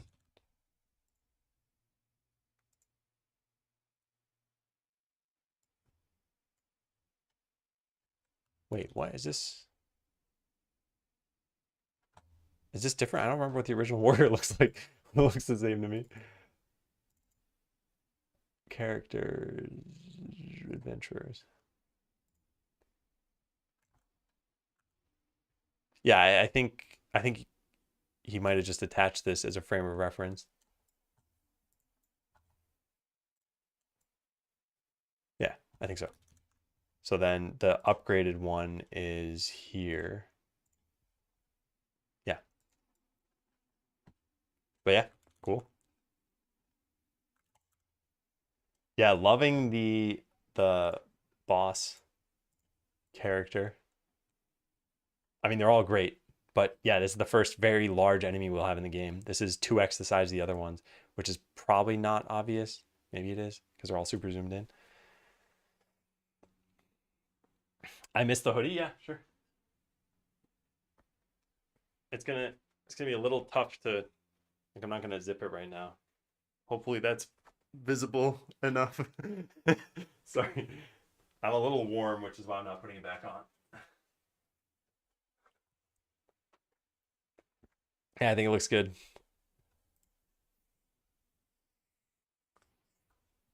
Yeah, nice logo. Logo's almost lining up. All right, well, cool. I am glad we've got these. This is definitely good.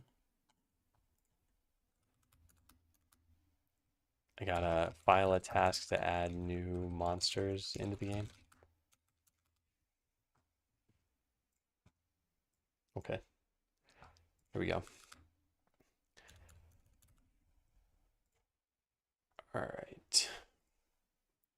Anything else here? Yeah, this is only really needed when a debug function skips the tutorial.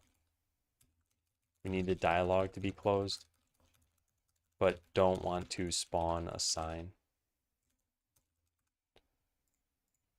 In fact, yeah. Extract first adventurer. Okay. This can be deleted, I guess. Yep. And this should have never been changed. Yeah. Okay, so what do we do here? We did a few things. Oh man, we stopped dropping items on the ground.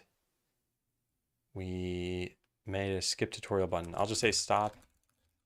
Send items straight to storeroom. This is in preparation. This is for, what's the issue called? 306. I am lazily going to bundle in some other work too. Added a skip tutorial function that's called on debug builds, which means we don't need the menu option. Why did I even add that? Skip tutorial. Yeah, this could just be gone. And what else did we do? There was something else. I don't remember. What did we do? This is all still part of that. Yep, skipping the tutorial. Yep.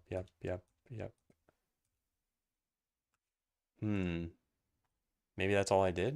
I could have sworn there was a third thing. No, I guess that was it.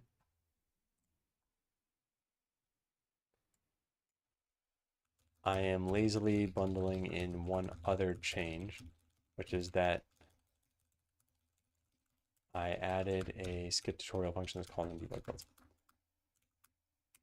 Good. What am I using for notes? Mostly Obsidian and Google Docs. I've got an FAQ thing here about what programs am I using. So yeah, Obsidian and Google Docs.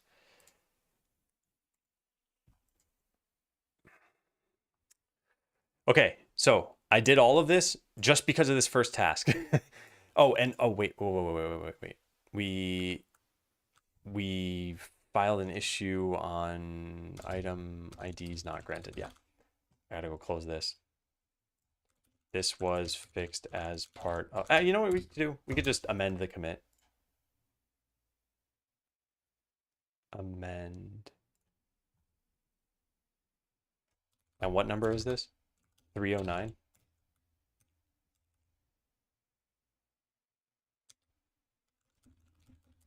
That fixes 309. There. Okay, so now when we sync this, it should just close that issue. Good. All right. Again, that was all so that we could rename the storeroom. I should really take a break before I do this. Okay. Yeah. Is it jump time? It's jump time. Okay, chat, join for jump time. Type join in Twitch chat. I'll be back in a bit.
Okay, don't think I don't notice what just happened. So, Ski wrote a bot that just copies Darkstorm's messages, and Darkstorm somehow found a way to lose, which is just hilarious. Oh man. Well, I think you can retire the bot now. After 2 games played, you came in first without even typing a chat command in. Oh, how funny. Close the game. Dark is probably fuming over there. Like I could have had 150 wins. Close the game. How did you break Skeleseller? What happened?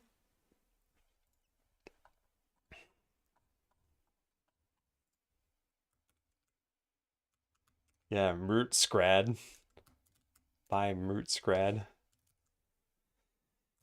Right, storeroom. So any user-facing strings for this, we need to delete. Well, we need to change to warehouse. As it enters your warehouse. Wait a second. That's not even how this works. Grants a chance to double an item that you earn from battle. Yeah, because it could drop on the ground. Oh, yeah. I know about that. Perfect alibi. It's possible that you have to actually edit your save file now to fix that, or delete it, I guess. Are you on Windows? It's a pretty safe. Oh wait. Oh, I know. I made a command for this. Yeah. Okay. Okay. So type in literally this into Explorer, like the address bar. It'll replace app data with the environment variable, and then delete the file called local settings.json, and then restart the game, and everything should be fine again. And that's assuming resizing the window doesn't just fix everything. If you can resize the window and it fixes everything, then probably do that instead. How many rooms can one store? It's how many houses can one wear. It's a warehouse now. All right, any other public facing or user facing strings? This is going to be the warehouse. Allows you to store items without them disappearing. It doesn't just let you do that though. Actually, does it? I guess it just does that. Yeah, there's no other function. Allows you to add one more item in your warehouse. Any others? This should be build warehouse. That can still be called storeroom. Anything else? I think that's it. I think those are the only strings that are exposed to the user. Is that correct? Is that correct?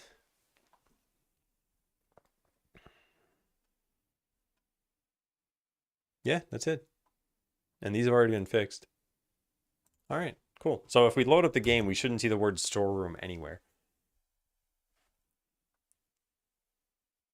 I'm trying to think where else it could have shown up, but I mean, I just did a search of the code and it didn't. So where's the build warehouse?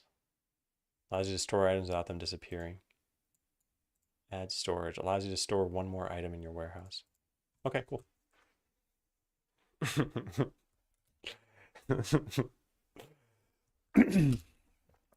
Yeah, if your house is ever bitten by a werewolf, you're in for a bad time. Double an item that you earn from battle. That's good. Yeah, so this is replace store or replace user facing storeroom strings. And write that here, I guess. Shouldn't this have a, yep, it does. This is part of 306. Cool, done. Add a vault, which is item storage only you, not workers, can interact with. You drag items there to store them. You drag items from there to use or sell them. You could upgrade just like the warehouse. And make sure the item displays within it get highlighted when you start dragging an item.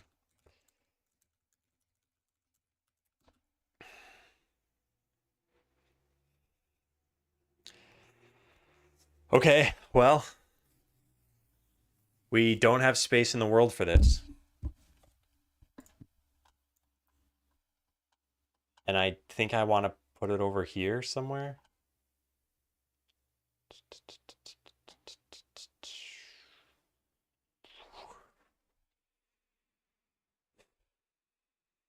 I think the issue here is that I'm going to add something in that I'd never originally planned on, and I have not thought about how I'm going to do this. So I guess it's basically just a storeroom. There's going to be one warehouse in the town, and it's going to have a lot of similar functions to this, to the point where maybe it just is another storeroom that just has different strings associated with it and different properties. That probably makes a lot of sense. But then it's got to load save data differently as well. What if it's your pockets and thus can live in the HUD? But you got to be able to drag items to it still. So I think having a physical manifestation of it in the world is reasonable. Also, you're building up a town. I think that's pretty important too. Because you drag items to the Guildmaster house instead. I think you should be able to see it. Also, the way I look at it is functionally, this is your vault. Functionally, it's the items you want to equip when you've burned through your current equipment. And possibly in the future, it could like be a waiting room for something else. So this, I think, is kind of interesting. Like, if you could see visually, you're like, oh, my vault doesn't really have any items in it. Then you might realize, oh, I'm running low on equipment I want to use. Anyway, I do think having it in the world makes sense.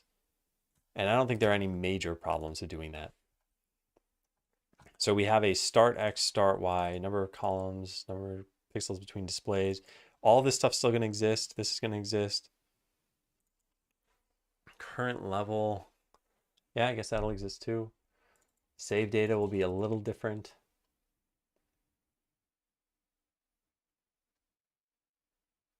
Create a storeroom. Okay, yeah. So here's what I'm thinking. Step one is going to be make a warehouse that extends from this class and make sure that the code looks good. So let's just go save warehouse. Oh, wait, we can't do that because we need a... What is a storeroom? A storeroom is literally just an item displays with a script. I guess. Yeah, I guess there's nothing special about this.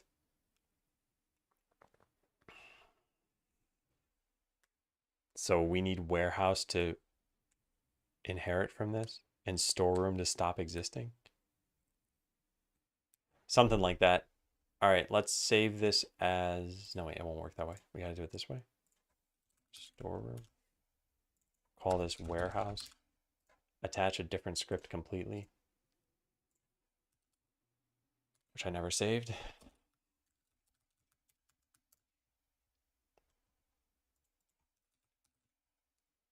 Okay, so we put this up here and then save this as warehouse.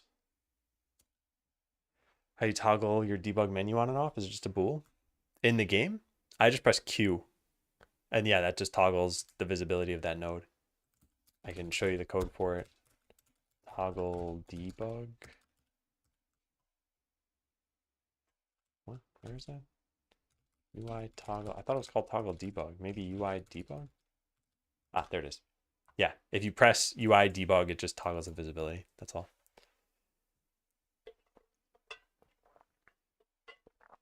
And make sure you only have it allowed on debug builds.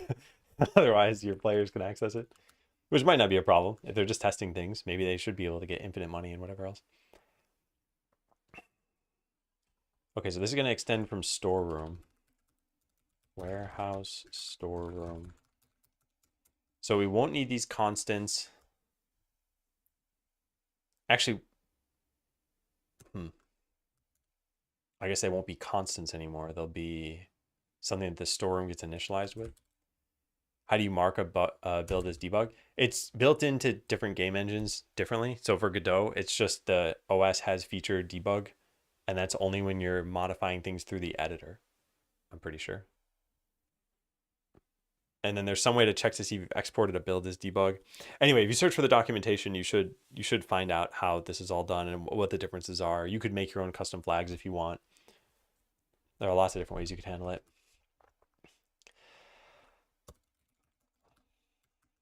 Okay, so this is going to be the base class, and we can't assume these things are just going to exist here. This function should be passed into the constructor here, which I guess is just this. So for now, how about I just take in everything, item display, start X, item, does it just know what I want for the rest of these things? Yes, nice. Okay, then we make, we make these, well, I guess just duplicate them all and put underscores before all of them.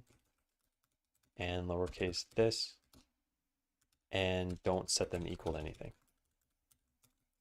And then set these. Okay, cool. Oh yeah, and then make those lowercase as well.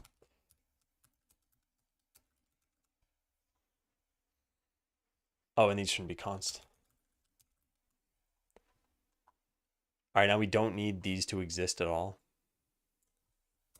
Those will be in this class. And when init is called, it's going to call base.init with the town and then all of those things.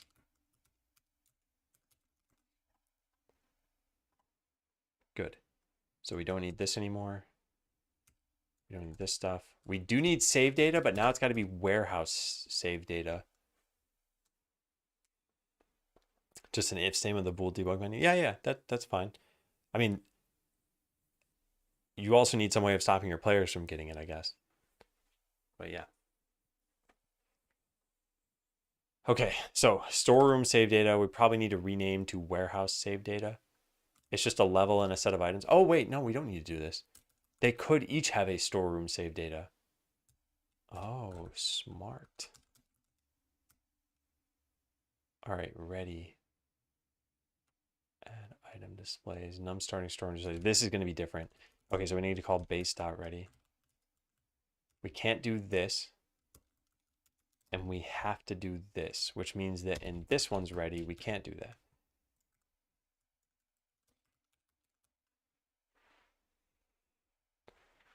No, it's okay to ask these questions. I do think these are things you should probably just search for, though, like Unity expose debug menu or something like that, and see what people suggest. I obviously didn't find a very good set of doing this, like detect debug build. Yeah, there's debug.is debug build. That might help. I haven't done this in Unity myself, so I don't know for sure, but there are ways to do it in every game engine.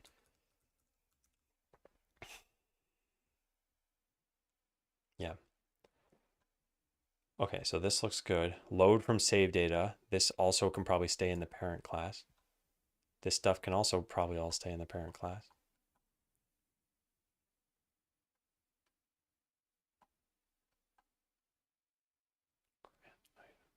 Grant items. Grant items isn't needed here. That's not how that works. Okay, so grant items has to be in the warehouse. All right. Would you ever have a reason to put things in your vault? No, you put them there.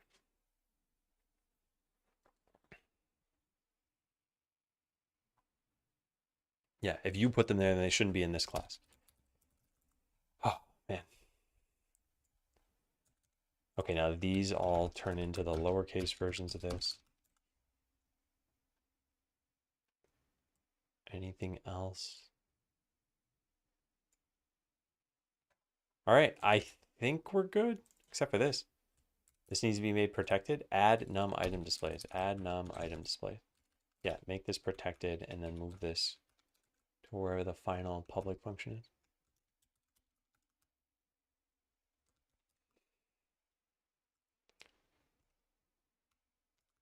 All right, ideally, everything just works, but I don't think that's possible because I must have messed something up here. Yeah, you have a storeroom. You don't have a warehouse somewhere. I don't know where that is, though. Where the house is. Except for I honestly don't know where it is. Are there any other errors here? No.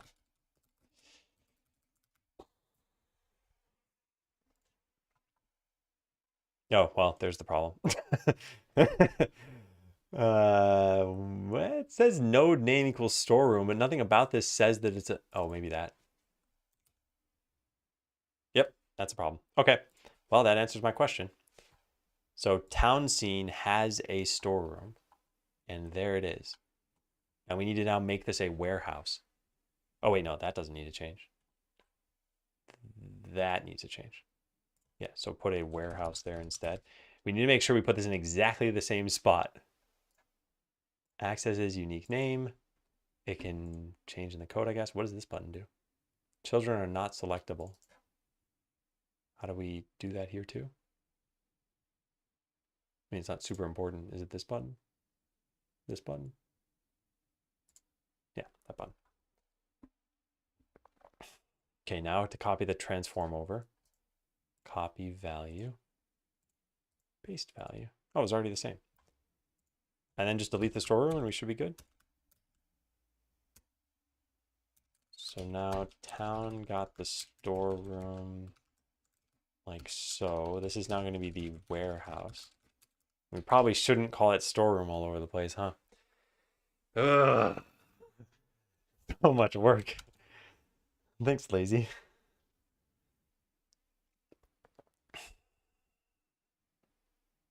Yeah, I didn't expect it to work totally fine the first time around, but let's see, what do we mess up?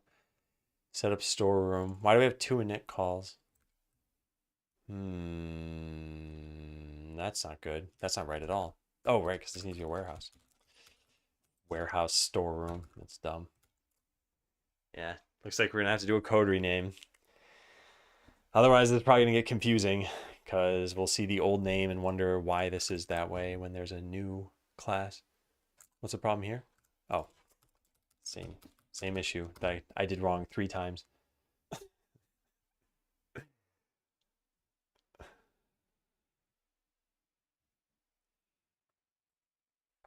You can have a storeroom and a warehouse. I see nothing wrong. Maybe there's nothing wrong. But maybe we want this to be clearer. Oh, that's actually a problem. No, that's only a debug thing. I don't care about that then.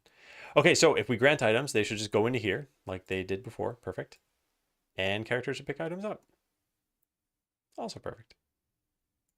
Okay, so we've done the easy part right now, which was making a special class that will eventually have the vault inherit from and just split this out. And it wasn't too bad. Now we need to make the vault. Is this all looking good? Yeah.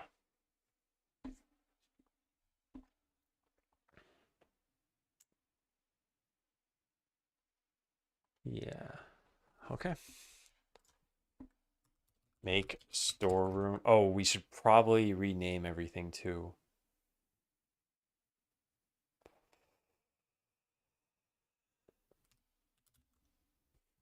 Do I want to do that now? I'm just going to write this. Rename in code.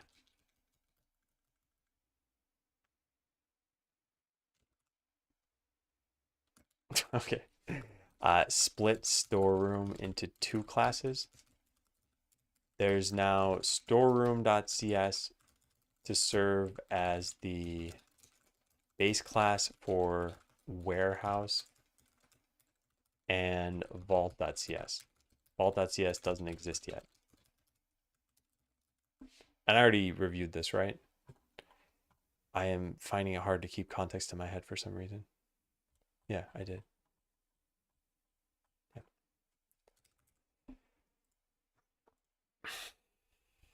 Now we go create the vault. So we save this. We open, actually we probably need the town open. We probably also want the warehouse open. And then just replace the word warehouse with vault everywhere. And go make a new scene.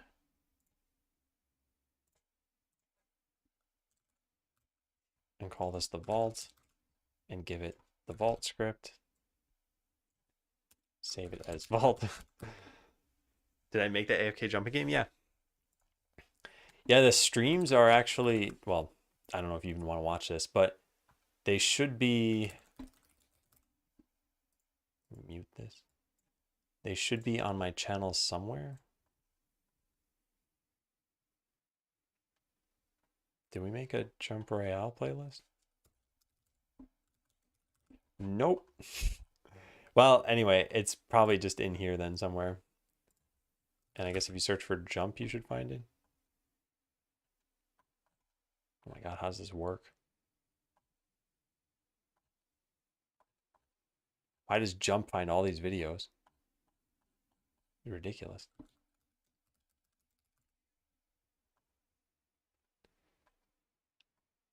Was it this? Prototyping a multiplayer game? I don't think so. All right, I have no idea. I don't know where these videos are. Good luck finding them. But I can help you with when they were streamed because I saved that here somewhere. Yeah, it was like December of last year. So I guess if you were to go to live and then click oldest. It's in here somewhere. The first video was the recap one. I was trying to find the original streams. If you search for Jump Royale, that video that you saw was this one. This is just 7 minutes. I was trying to find the live streams. But yeah, I don't know where they are. So good luck.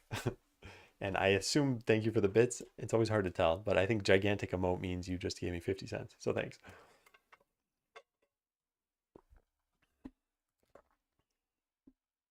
All right, so now we have the vault. The vault is going to be different in how this stuff works. So item display start X 16 and 16. What is this? Is this a tile coordinate or?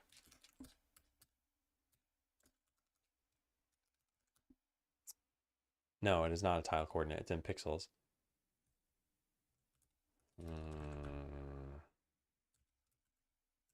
This is in pixel.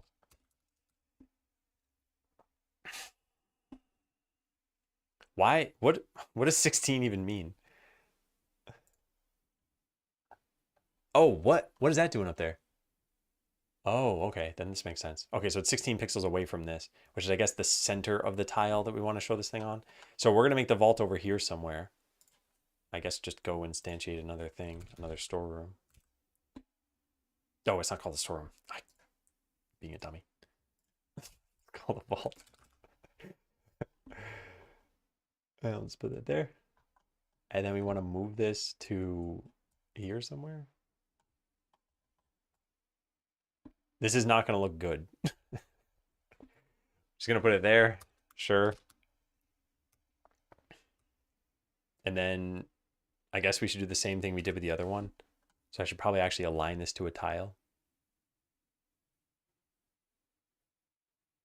There, maybe. And then set these things to also be 16 by 16. Number of displays per column is going to be 3. Number of pixels per between displays, 32. I think, okay, I think 32 is important still so that you can see the tooltips, but we could actually cram these close to one another because your workers don't need to fit between them. I think 32 is good. Oh, it makes it spawn in the next row and column. I see. Okay, so then I actually want it to be 0, 0, I guess. Yeah.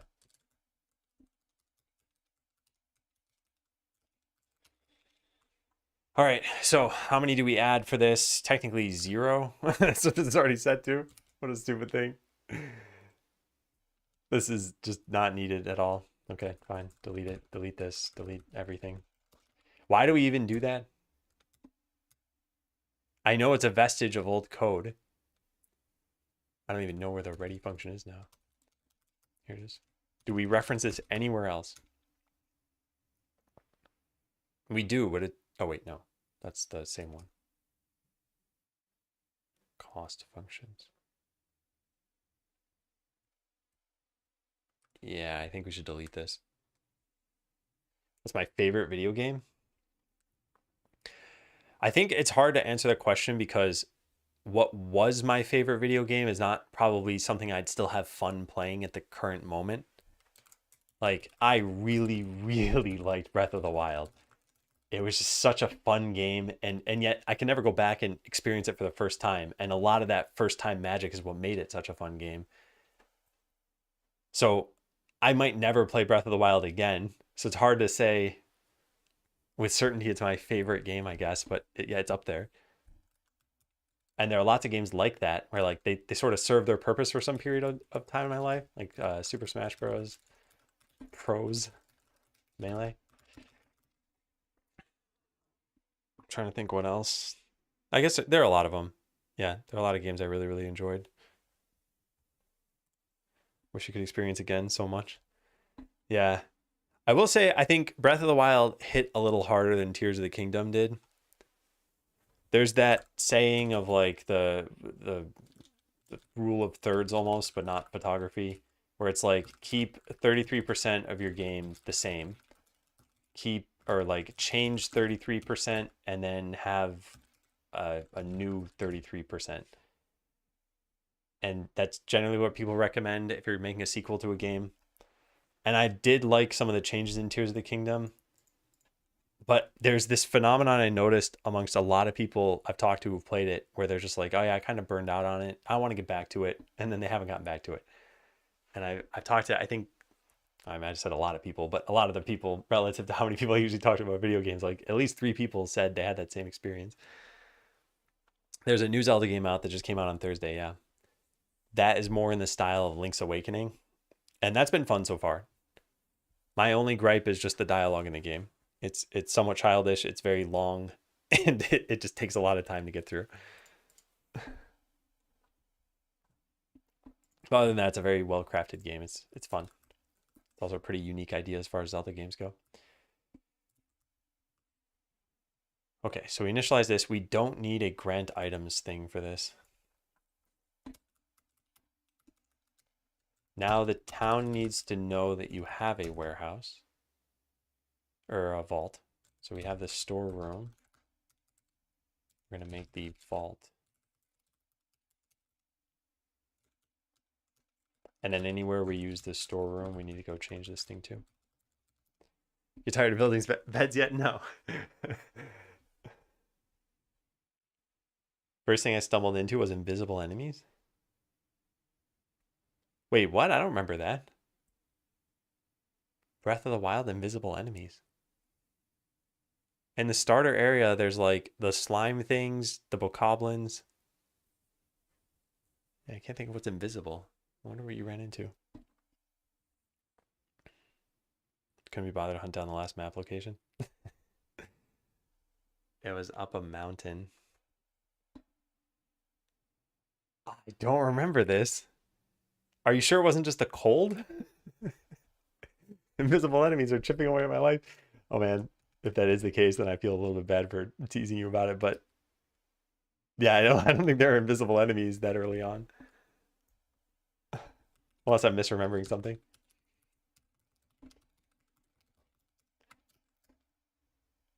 All right. We're going to need to look at what this function does. This is on item clicked storeroom item display. As item, you click the source. Otherwise, you click the destination. I guess this is pretty much the same thing. This is going to be like set up store rooms now. And I guess we'll do this with the vault as well. Although we're not differentiating between the various storerooms.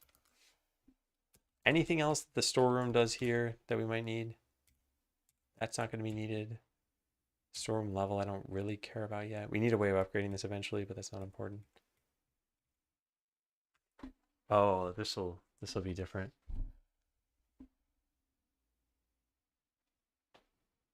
Oh no, this is for entity. No, we don't need to do this. It's not a destination. Get all valid item destinations. Empty storeroom displays. So we need to do this for the vault as well. We also need to rename every stupid little instance of this. Empty warehouse displays. And we probably should rename that at some point. Oh, I never even checked in, did I? No, I did. I did. Yeah.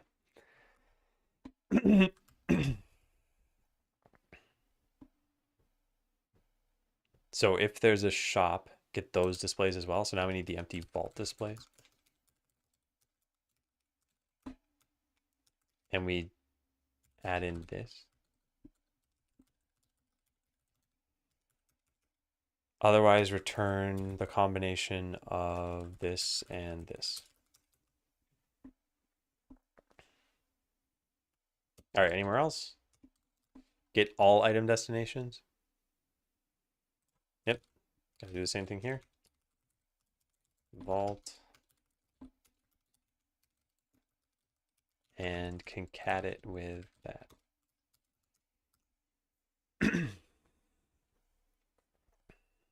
Moving follows to lists instead. Turns out I unfollowed 500 people without adding into a list.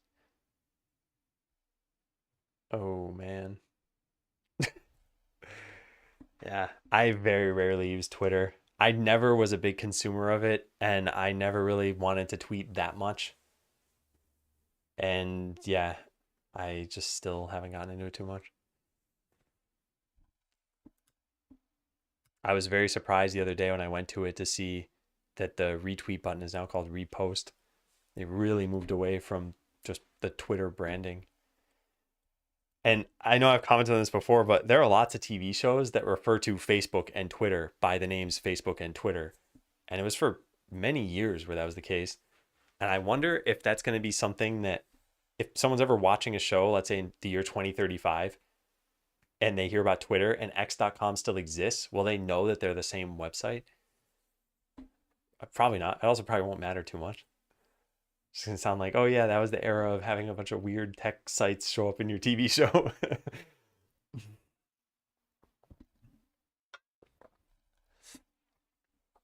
Yeah, I think that's the social network effect.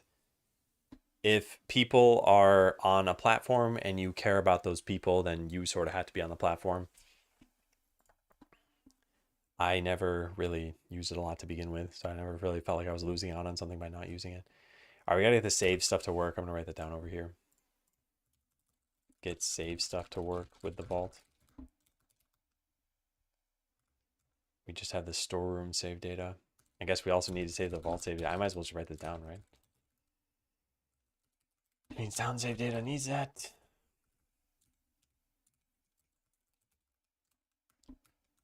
All right, anything else? There should be loading from the game. Yep.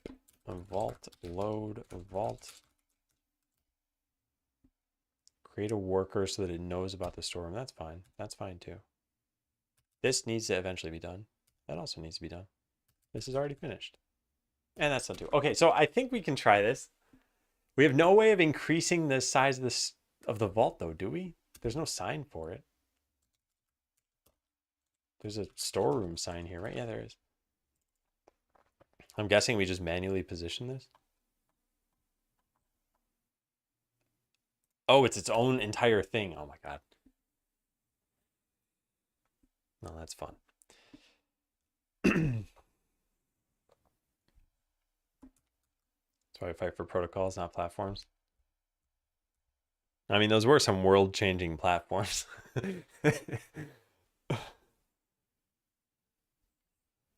Yeah. Okay, so we got to change the sign for this.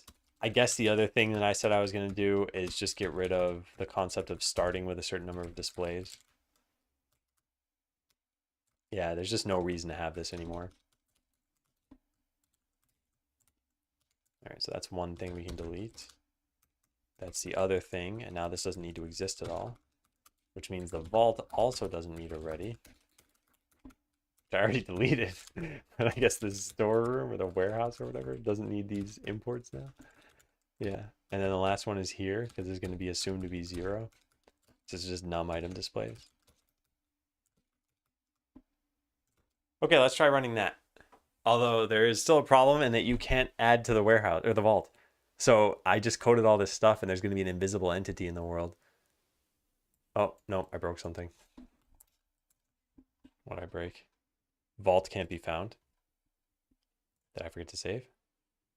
Oh, I forgot to make it unique.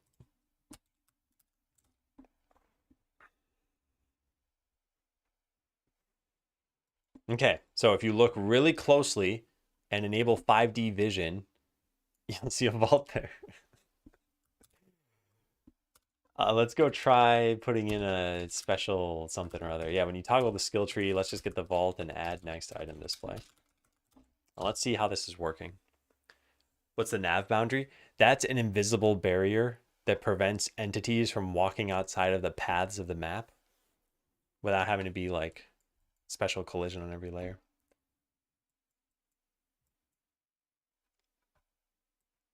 Yeah, nav, nav, nav, nav, nav. Okay, so now when I press this button, we should see item displays just appear here. It does not respect what the maximum is. Of course it wouldn't, though. So now workers should never try moving items there. If I grant a bunch of workers and create some items, they should not even know these exist. Yeah, but I know they exist and I can put items there. You fools. I'm hiding my potions in the trees. You'll never find them.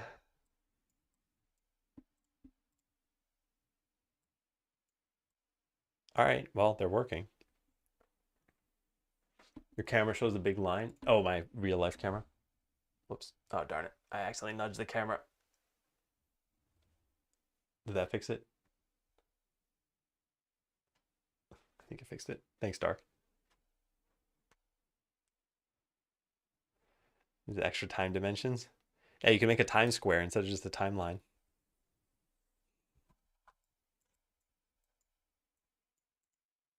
Okay, well, that's working how I want. I need to clear out the terrain, of course. That keyboard's broken in two. Yeah, I split it.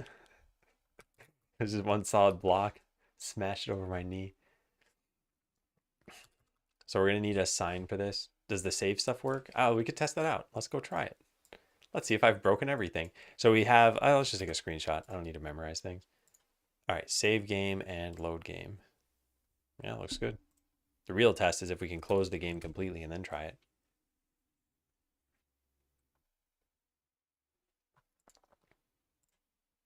Yeah, looking good.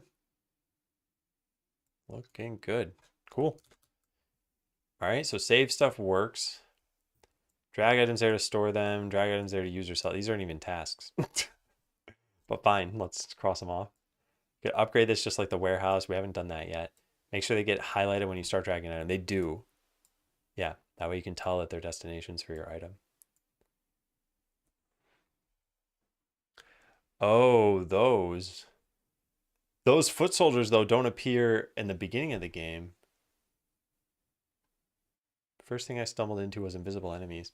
Oh, maybe you played someone else's save file then. That's possible. Because I was going to say, you would have had to get through all the tutorial stuff. And most players that I've watched take like at least 2 hours to get through that playing normally.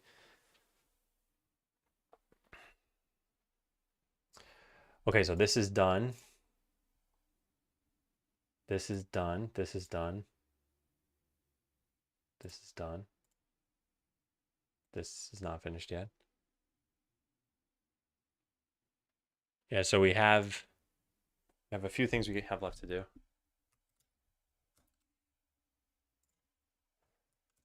I think one of the other qualities of a lot of monumental video games, or really any piece of media, like Star Wars was a fantastic movie when it first came out. It has not aged well, but also every single other movie has had now, what, 50 years or whatever to build on it? And build on it they have. It's the same thing with a lot of video games. So Breath of the Wild was launched, what, 7 years ago now? And that means that there have been 7 years of other video games. So, like, I've heard that Elden Ring does the open world concept really well. I haven't played the game. And some people kind of compared it to Breath of the Wild a little bit. It's like they probably a lot of those developers played Breath of the Wild and could then build on the things that they liked. Okay, this is looking good. Yeah.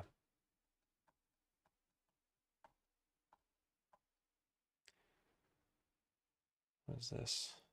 Player held item. I didn't actually try this out, but if I just click this, yeah, it works. Wait. What is going on there? I can't click this right here. No, hold on. I might have messed it up. I did mess it up. What is going on? I can't drag from here for some reason.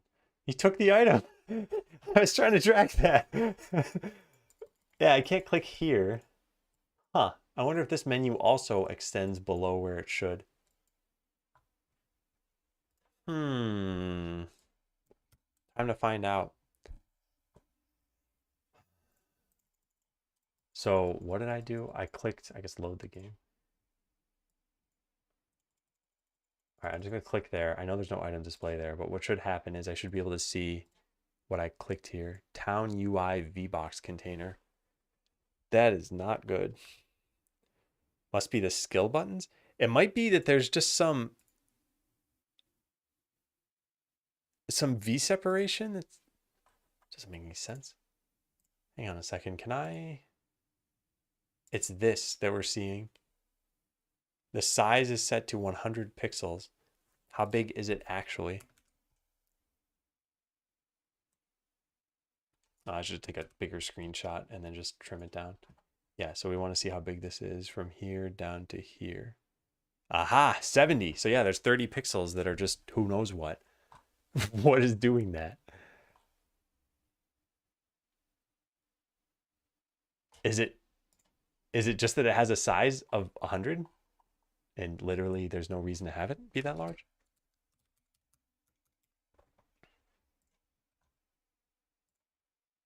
Minimum size is not set, but yeah, the size of this is set to 114. What is that? What's it doing there? So if I just set this to 0, no, it gets set to 114 again. What? Oh, the notifier. Oh my God, the notifier is taking up space. Oh, this should not work that way. The notifier shouldn't even have a size though. What is this thing? It's a margin container with what am I thinking? What's going on here? We need this to have a minimum size of 0? Has a minimum size of 0. What? Oh, I don't know. I'm not going to worry about this right now. But this is a problem. So let's just take a screenshot and draw a little red rectangle around this and draw an arrow pointing at this space. Really draw the eyes there. Now we search for that issue that Rami commented on. Yep. Should I just make a new issue for this? No. This is also a problem with the town menu, but it's even more annoying there because it's like 30 pixels. Man, I'm glad Rami found this.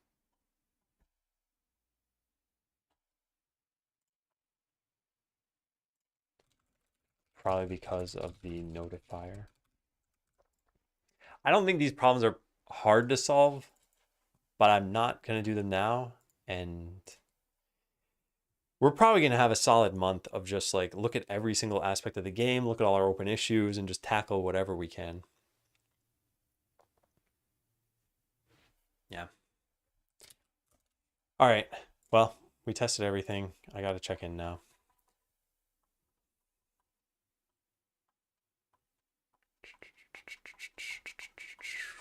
At least I got saving and working loading, or saving and loading working right off the bat.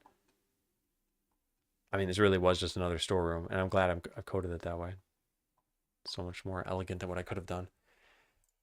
All right, so add the vault. What are the only problems right now? It can't be upgraded. Yeah, can't be upgraded yet. And it just takes up seemingly random space in the world. We need dedicated space for it. Also, I need to remove my special code here. Yeah.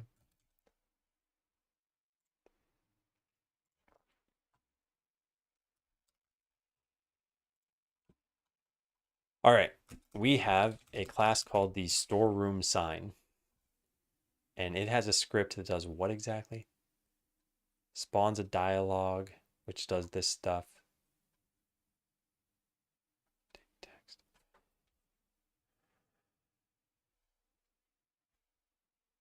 All right, here's what I'm thinking.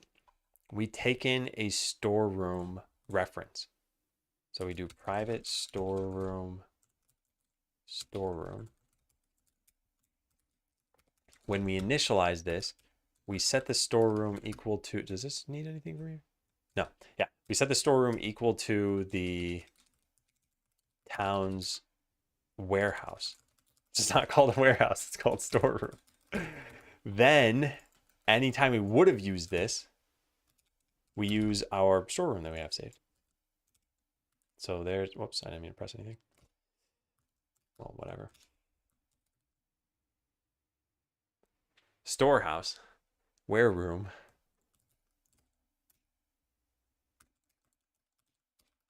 And now I think we can make a generic base class for this.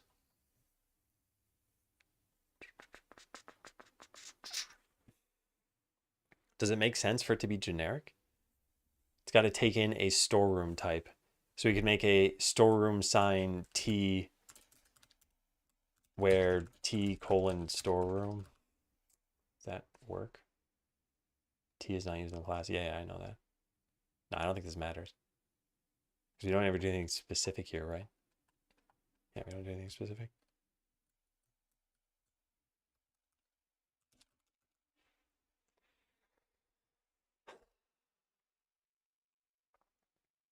Freak Technic, I was meaning to ask you earlier, are you typing on a different keyboard?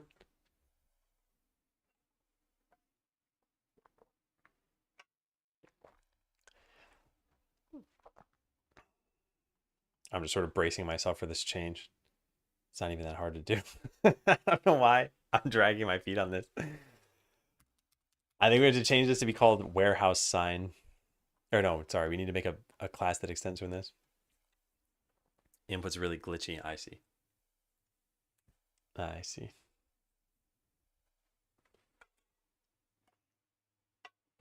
On Android, there's something weird. I don't know whose responsibility it is to fix this, but when I go to share an image to Discord, that autocomplete stops working, and so does autocorrect.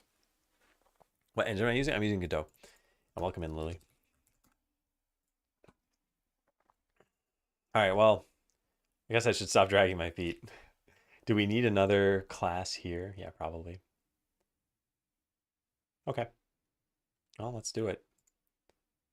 So new scene, storeroom sign. Where even is that? Where are you located?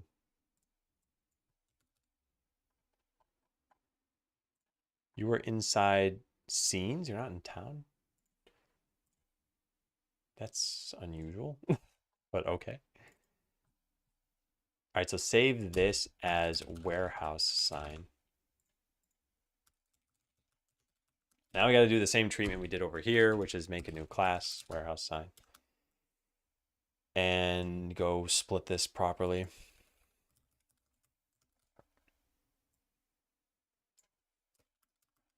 Okay, so let's keep both these things open next to each other. Storeroom sign, warehouse sign. It shouldn't be that hard to do. The warehouse sign doesn't need to store this thing. Init with the town. This needs to be protected. Field should be private. How dare you? Should not be. Although I probably need to capitalize it. Hasn't had any adverse effects on your typing. Is it still helping you out? Do you notice the difference in using the wrist rest? Okay, so we don't do this here anymore. Update text is ambiguous between this stuff. Yeah. Update text. Storeroom.current level. Do we have that? Current level, please tell me it is. Yes, good. Okay. Cool, then we can delete this. Reposition sign. What do? You do good stuff. You do bad stuff. Get cost of next storeroom upgrade. This is not correct. Yeah, this is not correct. Because this is pulling from storeroom upgrade cost, which is technically the warehouse. We need to get it from the vault. They're really comfy now. Awesome. Yeah. So that means that we need to leave it to the derived classes to instantiate their own form of this. I mean, it's just an integer thing that's got to be returned. But we need to make sure we're calling the right thing. So we make this a private virtual, no, protected virtual int. And this just shouldn't do anything. Return 0 for all I care. Yeah. Put that here.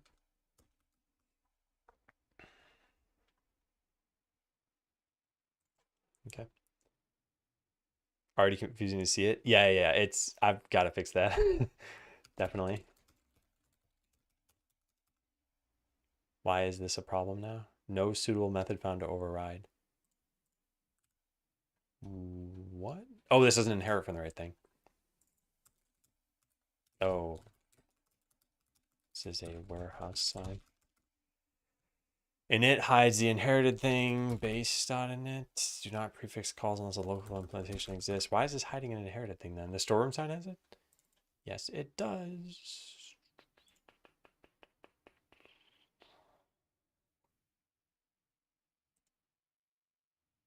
What am I doing here? Calling init on the town. So I wouldn't need this here. Oh, we would need to call the base init with the town. Do you override this? Ah, cannot override because it's not marked virtual. Well, it's about to be. Yeah.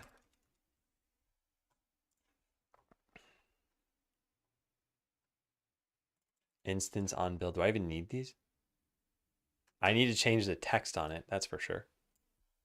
So when we initialize this, we got to initialize it with some strings, which is a title, a description, a title, and a description. And what? Build warehouse. I don't know how we're going to do that eventually. So for now, yeah, I'll just.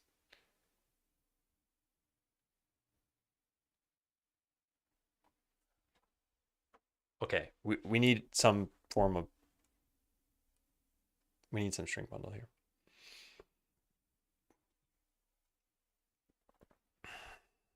Yeah. Okay, let's get all the strings and put these here. And these as well.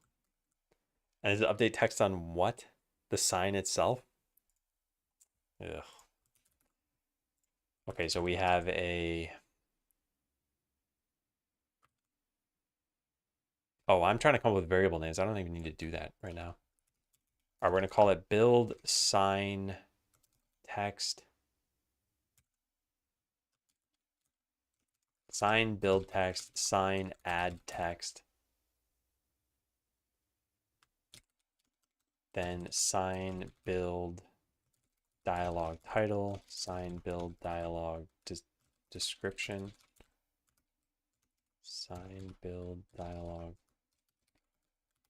title, and the last one, sign add dialog description. Yeah, that's it. So now we just need to put all these things in the right spots. So this is going to be warehouse, allows you to store items without them disappearing. Sounds good. Then add storage. Allows you to store one more item in your warehouse. Yeah, perfect. Now we delete all this. And we put this inside init, which now no longer needs the base thing, which means this doesn't need to be overridden. Yeah. We're getting there. And all of these should have been strings. So here's what we're going to do. We're going to search for that and type string. Perfect. And then put that there.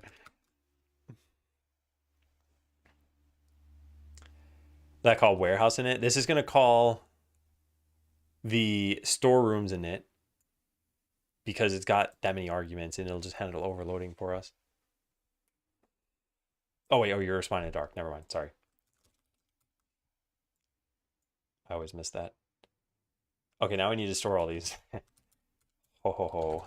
Private, string, just all of these things.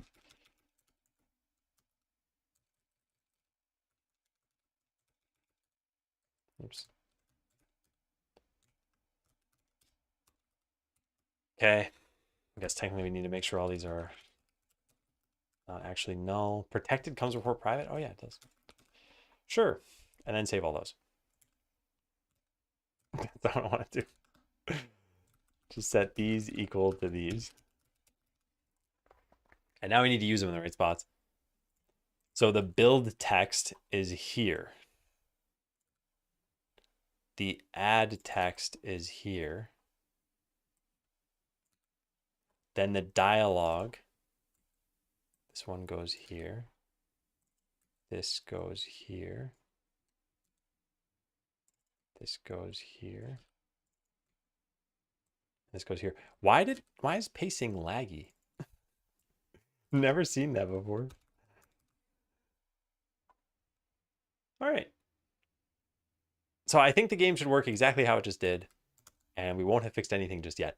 But we have two classes now. So when we want to add the vault sign, we can just inherit from the same thing that this did and change some strings. Storeroom sign doesn't have an init like that. Oh, this is the wrong kind of sign. Oh. Be a warehouse sign now. Seems like I gotta change the scene as well. Might as well rename this. And probably rename this too. Yeah, now we gotta go change the scene. Where are the signs? And why is this changed? I don't think I meant to change that. Sign, signpost, town, something. There it is.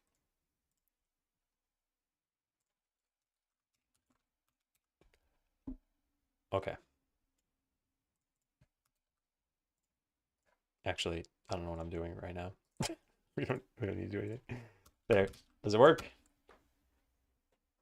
Hi, cat. I think Abby's gonna come over. Well, she meowed. I don't hear her anymore. Oh, there she is. It's only gonna be a matter of time before my hoodie is covered in cat hair. All right, so warehouse allows you to store items without them disappearing. Build. We built it. Oh, no, it also built that. How did that happen? How did that happen?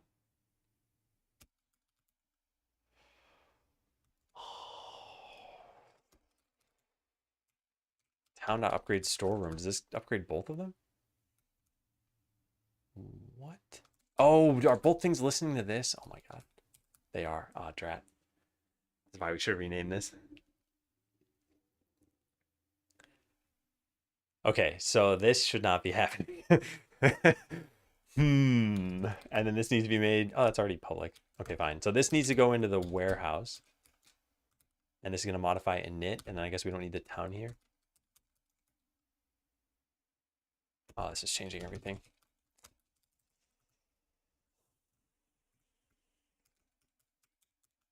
There. And then the vault needs to also change. This is going to be upgraded vault, which doesn't even exist right now. But we're going to go add it. And something's going to have to call it eventually. Yeah, there's upgrade storeroom. I guess we're going to make an upgrade vault. This can probably be refactored. We don't probably even need to change the navigation mesh, although it wouldn't hurt to do.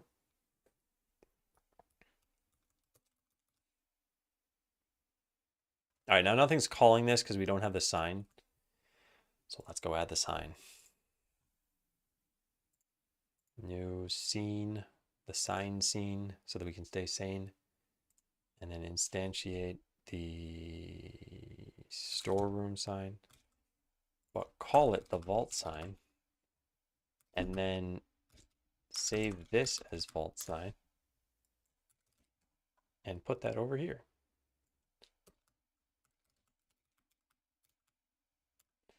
And then don't we need to add this to the town? We probably do. Yes, we definitely do.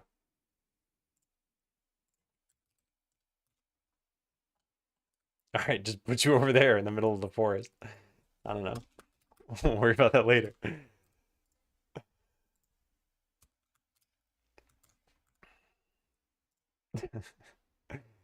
Now we need this script because this is going to need the new sign, yeah.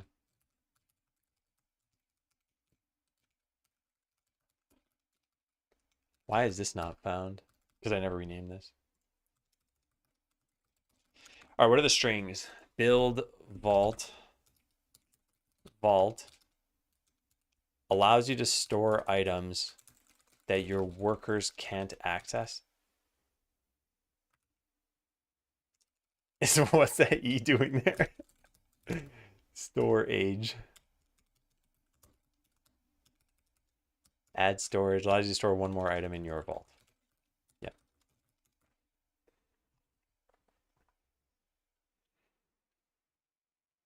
Okay, what am I missing?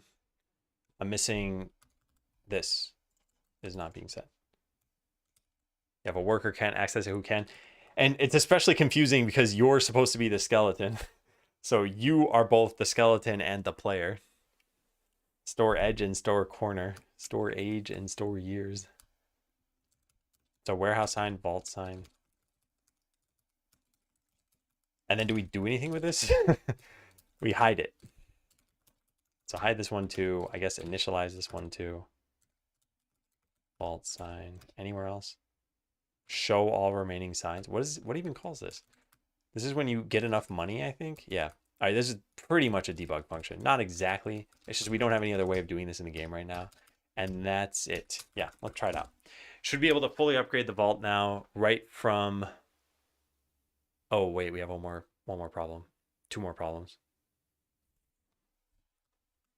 Let's try this anyway first. We might only have one problem, which is that the maximum number is not going to be set correctly. Yeah, build vault. Ooh, that's wrong. This uses the wrong signal, which means we need to change. Okay, so we do have two problems. Oh, where's the maximum level? Max storeroom level. There it is. Max vault level is going to be 9. And we need to go find where this is used because this is totally wrong. This needs to be a protected...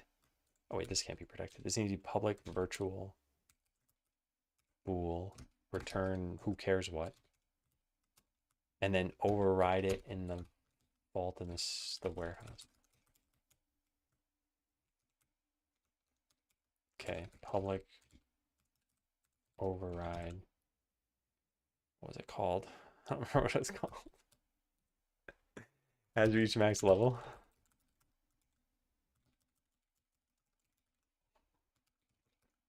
So just return this. And same thing for the vault. Can you override properties? Yeah, I'm pretty sure you can. Has reached max level is going to be the max vault level here. So that was one problem. The other problem was that we're sending the wrong signal out from the sign.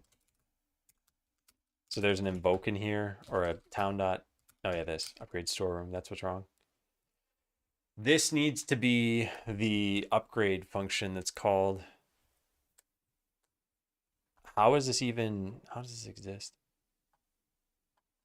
Where is this coming from? We store the town? Why? What? Something's amiss. No, this. Something's amiss. No, it's stored in the base class. Okay, we're fine. All right, backing up a step, we need something to call this function. Protected virtual void upgrade.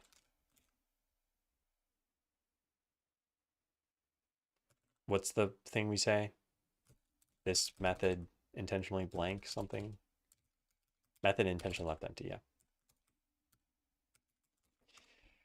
So now this needs to be overridden in the warehouse. Warehouse sign. Protected override upgrade. We don't have any base thing we need to call here. It's just this. And the same thing in the vault sign. And then I think we will have fixed both issues, except that we won't have any costs. Yeah, whoops. This is upgrade vault. So the cost, how do we do that? Get cost of next storeroom upgrade. There needs to be a get cost of next vault upgrade.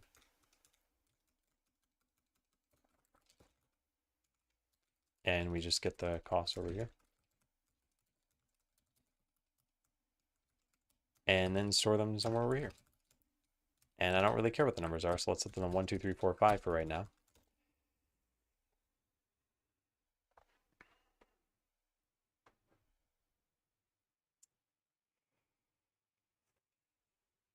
All right, what have we got? What have we got? So I click build vault. Vault allows you to store items that your workers can't access. That. is not right. But that's not right for a bunch of reasons. It didn't even create, well, unless there's an item display under there. It didn't even create an item display. Is there one hidden under there somewhere? No. So what happened? It did an error. It did happen. This calls upgrade vault. It calls upgraded vault here. It calls into this. It calls add next item display, which we had tested when I pressed T and it worked correctly.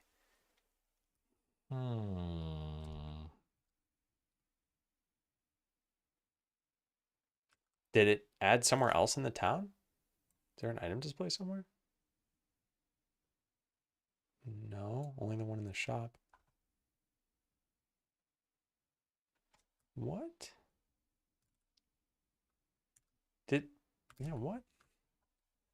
So confused as to where this thing went. Maybe this never got called. I guess we need a breakpoint in here. Yeah. Actually, we could just click this and see what happens, right? This is doing nothing.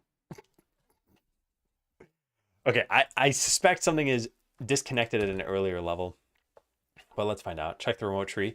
I think it's probably not even adding, but I guess we'll find out when we do this. Build vault, click build. Yeah, it's just not even getting called. Okay, so why is it not getting called? And what is it doing instead? Because it's clearly doing something. It moved the sign. It's the vault signpost that's getting called. We have an upgrade thing here, which comes from this, which has an on build that does this stuff. Oh, I never called upgrade. Oh my God. I took the function call out. Whoops. Yeah, oops. Sign takes your money and it moves. Well, now we already know there's going to be a bug where it moves to the wrong spot. Maybe. I think so. And it might break in. Yes, we have a breakpoint there. All right, so what is this doing? It put that in the right spot and it put this in the wrong spot. So that's something that storeroom sign does. Reposition sign. Storeroom.global position plus get next item display position. This shouldn't be wrong. What's going on here? Oh my God. Sometimes. Sometimes indeed. Okay. Well, now everything should be working.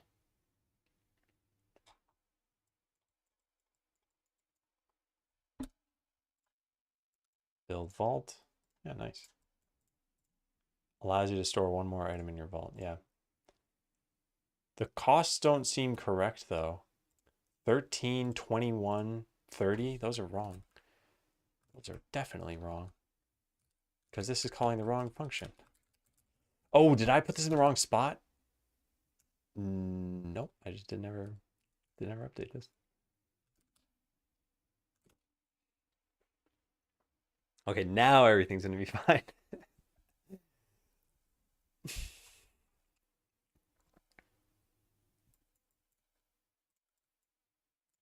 Yeah, cost 1, cost 2, 3. This one should be 30, then like 5, 8, 13, whatever. Fibonacci sequence, basically. Yeah. And then when we hit 5, it should all be 5 after that. Yep. And we should only be able to build 9 of these. Yep. Perfect. Okay, so all we need is the map to look a little different and then maybe to reposition the vault somewhere. But we need vault dedicated space. I'm probably not going to worry about this for a little bit of time. Like I said, I'm probably going to make Dark worry about this. Assign a task to Dark to make a dedicated vault area and an enchanter area. Maybe we want to wipe out the underlying plants like we did for the guild. These aren't walkable areas by workers. Yeah, so with the guild, I can't show this anymore because I already built the guild. Oh wait, I can't show it at all because I'm on a debug build where the guild is always built. But anyway, with the guild, we build the like stone underneath the building on top of plants.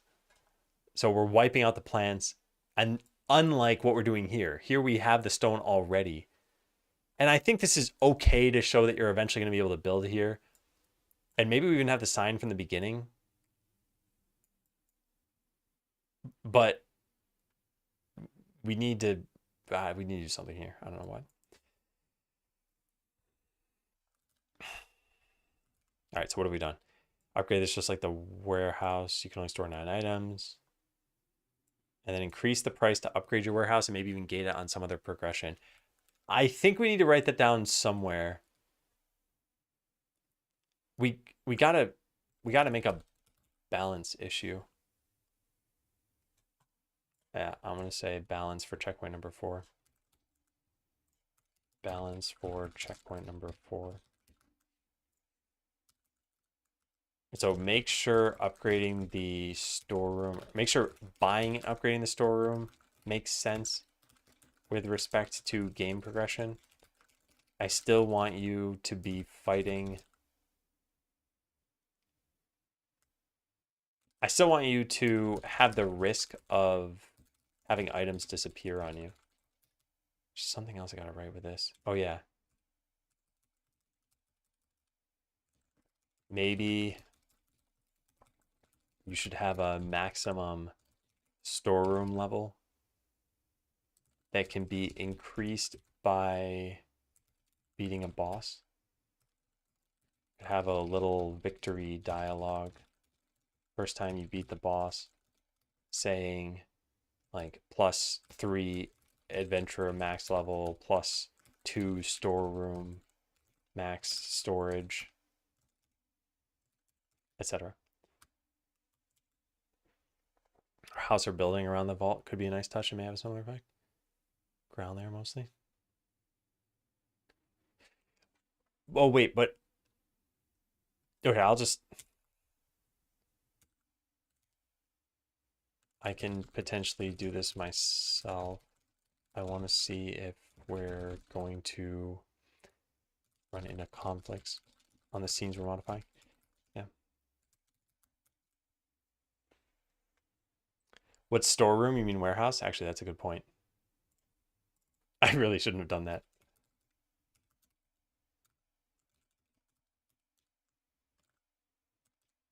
Oh. What is going on with this? There. Yeah. Okay, let's check that in. Let's also... I'm going to just say that I moved this to number 310. Move to 310. So what do we still have left to do? Oh yeah, the usability stuff. I'm not very concerned about that right now. We might just kind of mark this as done. Also, before I forget, design equipment in the new storeroom, a warehouse plus vault. Mentored Kyle, coded the vault. Yeah, now just break it. I'll change it anyway later when adding actual buildings. I think it's fine to just have the environment look broken because no one else is probably going to be playing this version for another month or so. So yeah, there's no rush. And I think it's okay if I have to just click over here and see this stuff in the middle of nowhere. It's not really causing a problem, you know? And the other thing actually that I realized, I'm probably never going to use this. This is really meant for players who want to store items and not like it doesn't unlock some functionality I didn't already have.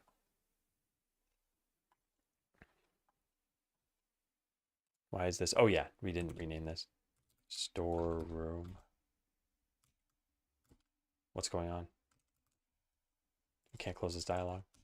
What in the world? What just happened? I don't think you can refactor from there. Does this complain that I need to do this?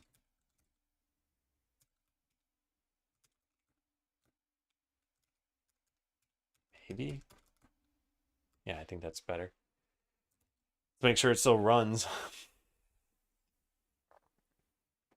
By the way, I'm pretty happy with how today went. I think it's always risky prioritizing and choosing the wrong priority. And I originally wanted to stabilize and I realized like, we don't need to do that now. I think it's better that I test some of these things out. It's important that we stabilize eventually. Also, these costs should probably be changed so I don't forget about them. I don't know what they should cost, so let's just set them all to 30, 40, 50, and have them be stuck at 50 afterward. Probably need to make them exponentially increase. All right, let's go back to this.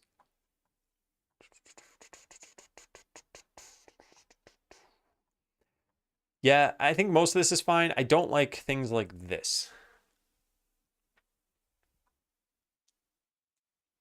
Yeah, I don't think this should exist. So let's remember that. Everything else okay?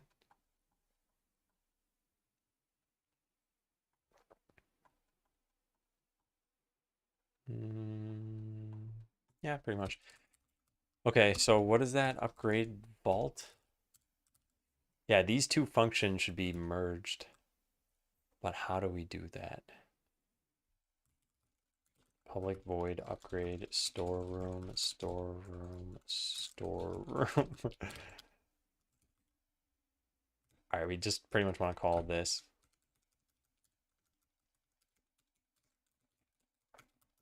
There's a problem though, and that we need to know which one of the functions to invoke. Maybe what we could do is also parameterize this.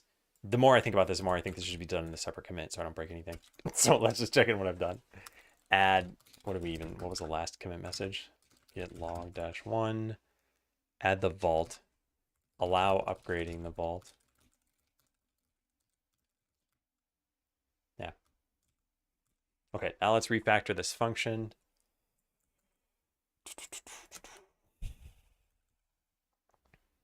So upgraded storeroom.invoke with the storeroom. And then delete both of these functions. It's going to break everything. This needs to take in a storeroom. This needs to not exist. This needs to be called from somewhere else.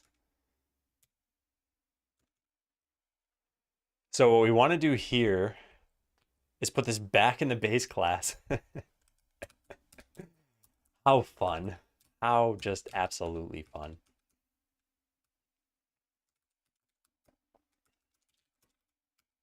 And now we don't have the town. Do we have capitalized town here? No, we don't. Okay, fine. Then we need to pass it in too. Should all upgrades be saved and loaded? Not sure if it's already done. I just came in. They are saved. I think they should be saved automatically. I should probably test that.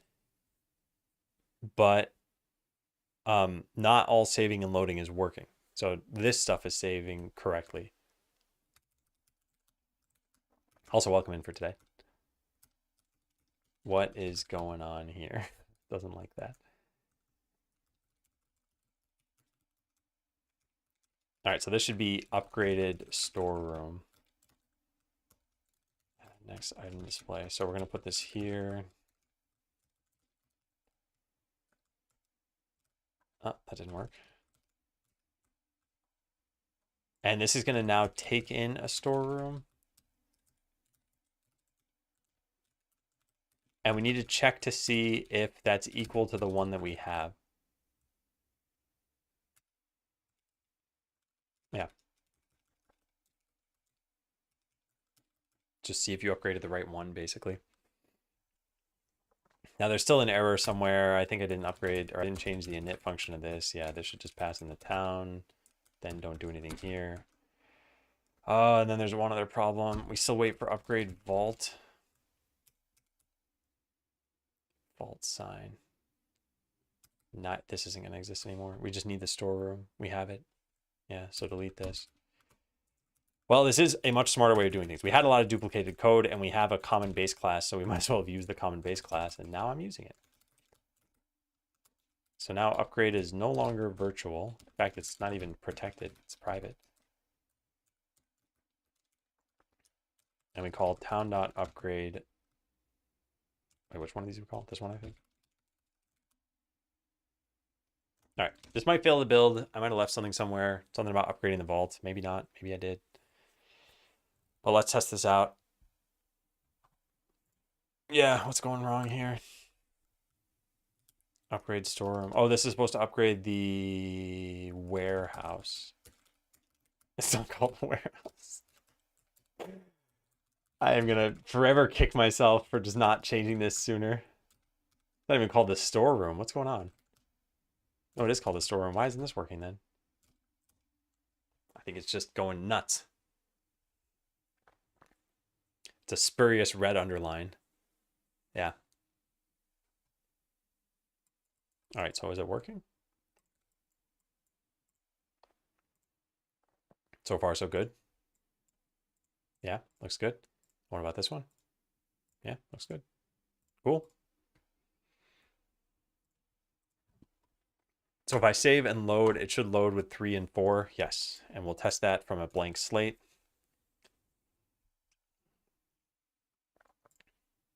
Yeah, cool. So it is saving, which is what Corrado was asking about.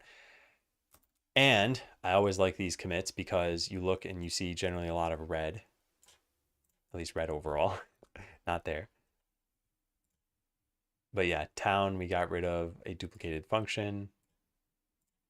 Vault, we got rid of listener, we got rid of an upgrade function, got rid of a listener, got rid of an upgrade function. Yeah.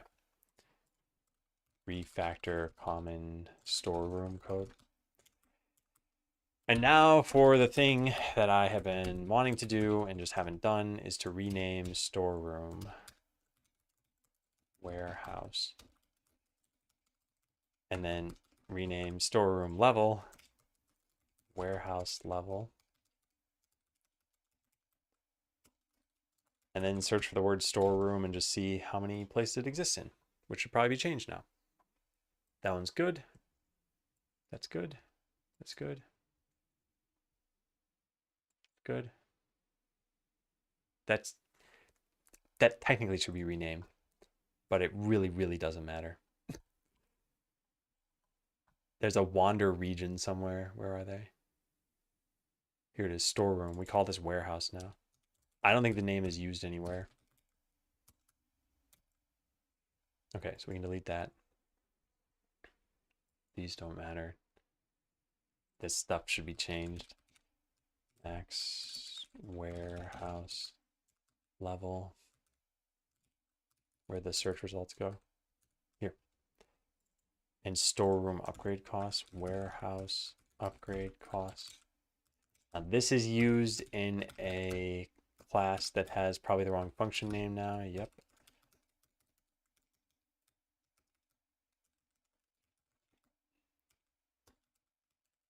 Good. Again, where do those search results go? There they are.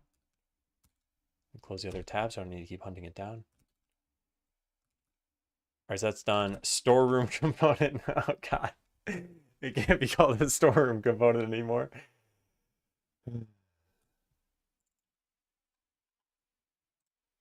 Yeah, I guess it has to be a warehouse. Even if it's, yeah, there's no reason for it to be generic, I guess. It means we got to go rename the file.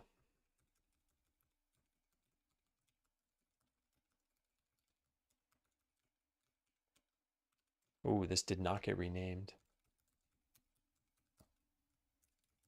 Warehouse component. I'm about to make the Mac deletion sound. It's not your computer, it's mine. There. Technically, this works. It is just a generic storeroom. Who deleted my files? Adam's got control over my computer. You fools. Actually, that was probably really dumb. I guess it does just store a generic storeroom. So, like, what do I care? Yeah. All right, I'm going to rename it. Oh, God. I can't do that anymore. It's too late. Revert. And revert. And then anywhere we see warehouse component, we need to change it. For whatever reason, I don't think it changed it in the first place. I don't think anything's broken. Oh, you meant to run worm.png. Common mistake. Common mistake. Yes, you've infected your entire network. All right, well, nothing's broken. If I grant items, will they go there? Yes. And what's going on? Oh, all my adventurers and stuff have only weapons and armor now. I think this is fine, but shouldn't they bring items from the ground? Can I do that? Oh, these are all filled. What if I do this and then add more workers? They are bringing it from the ground. And the ones who can go to a store, go to a store. Okay, yeah, everything's working fine there. All right, what next? Workers put these into the, I mean, I guess as long as we're fixing things, we should call this warehouse.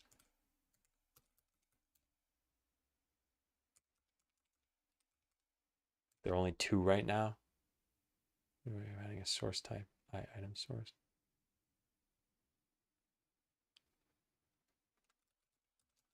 This isn't correct. And buildings. Yeah. Okay, that's technically fine. That's technically fine. That's fine. That's also technically fine. That's good. This is good. How much more? This is how much more we have. The scroll bar over here. All right. Yeah, this needs to change. Empty storeroom displays. This should be empty warehouse displays.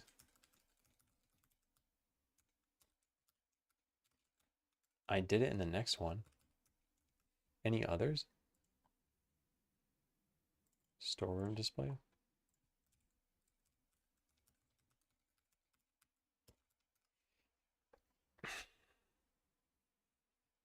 Okay. Yep. Yep. Yep. That all looks good. Good.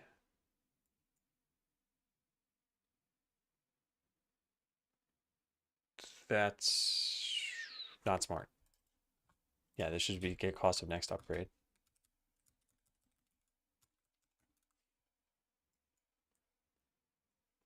All right. Oh my God. Find storeroom item. This is find warehouse item.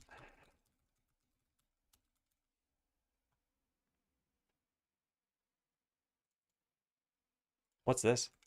Get random filled storeroom display? It's not letting me go to that, but I want to see what that is. Get random filled storeroom display. Okay, let's try to finish this up and then we'll go to that. What's this doing here? This is stale search result. Oh, because I probably changed it while this was open. So get random filled. Yeah, that's all I want. Okay, so now we can go look into that. Let's find out what you are doing and whether you have any business to be called this.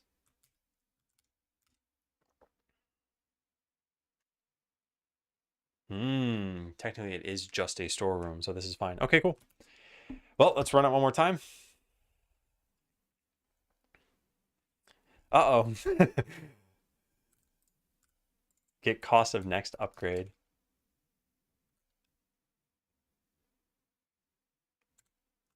Why? No suitable method found to override? Yeah, that means it didn't change this everywhere. Huh. Advice number 4 for interviewing was prove your Googliness. Is this a technical term? It is not. Also, they do care about that. From everything I've heard from Google employees I still talk to, the culture has changed quite a lot over the years. I don't know why I'm saying I still talk to. The ones who worked there for longer than me said that the culture had really changed. But a lot of what made it the way that it was this sense of googliness, of, you know, helping your fellow developer and doing the right thing. And I like the ideas that it embodies. I thought they were good. In case you had a second warehouse like thing. Yeah. Yeah, I don't know if I left that way or not. Oh, I did. Okay, yeah. Something's still wrong here. Oh man. Also, what is cost of next upgrade? That's what I want. And I'm guessing the vault sign has a problem there. Okay, so we just got to close VS Code at this point and just reopen it. I think the refactor thing broke.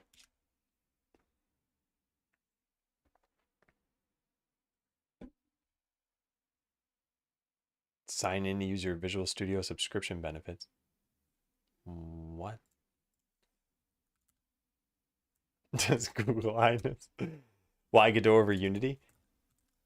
A combination of two things. Familiarity with Godot. I hadn't used Unity in a bunch of years. And also Unity's sort of regressive monetization policy, which they've gone back on, which is a good thing. But, I mean, too late. They already lost a bunch of people.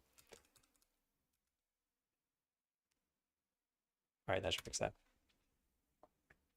Also, I think for a game like this, Godot works pretty well. Unity might also work well, but it's like Godot should shine here. And so far, it's been good. I think there are some crashes in the game that are possibly Godot's fault. All right, everything still looks like it's working. Let's put an item in there. Actually, let's do it by this way. Let's win a battle and just see if this thing puts an item up there. What are they doing? Oh, right. It puts the items directly into the storeroom. Oh, so now the skeleton's going to go down here and then go to the shop, but the shop will be filled, so it's going to go to the storeroom, but then the customers will buy the item, so before it makes it to the storeroom, it's going to head back. No, I think it's going to beat the customers. Yeah, but then it picked it up immediately anyway. Just started using Unity. Yeah, I don't think there's a problem with using Unity. The other thing, too, is I think Unity is free up to a pretty reasonable amount of money of revenue. And I don't remember what that is. Unity free tier revenue. $200,000. Yeah. Most games are probably not going to make $200,000. Oh, wait, what? Is this still a thing? Or is this just Bing messing up? They're not doing the installation fee still, right? Runtime fee cancellation. All right, I'm not looking at this. Whatever. Anyway, it's free up until 200,000. So yeah, no runtime fee. Yeah, this is just out of date then, I guess. And like I said, most games won't make $200,000, especially not hobby projects you just kind of coincidentally sell. I think at this point, if you're an indie game developer and you want to make $200,000, you know what it takes to make $200,000. That's probably the case. So you don't just sort of stumble into it. And as a result, you can factor that into your decision of what engine you're going to pick.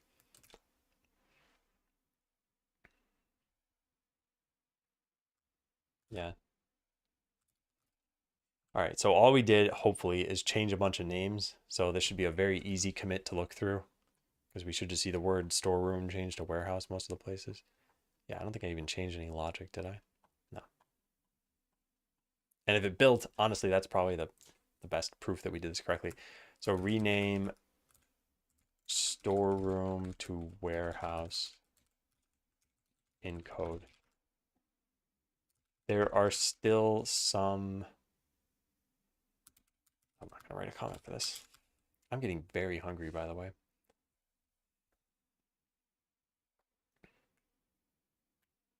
Flappy Bird shut down due to Unity fees? I don't think that's why Flappy Bird shut down. I think the developer just said they didn't want all the attention on the game. Because I don't think the fees can cause a game to shut down. The fees are some percentage of the overall cut. And the overall cut has to be really big such that you can pay the percentage that you have. Oh. Okay, my bad. You need a kappa.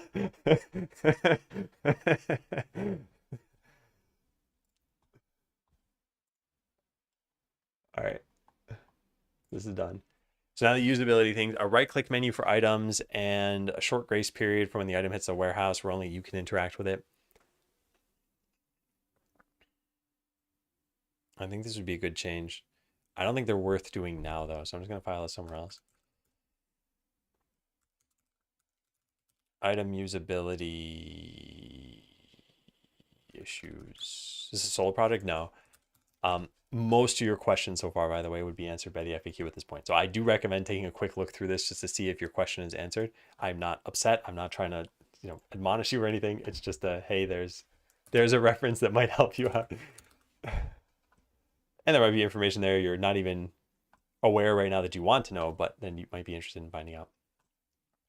Okay, so I'm going to move these things to their own issue. And we're going to just delete them from here, I guess. And we're going to mark that this is done. Vault added. Why did it not close? Whoops, security. Did I not click this? I don't understand why that didn't. I'm pretty sure I heard my mouse click. Maybe I just didn't. I don't know. Whatever. Yeah.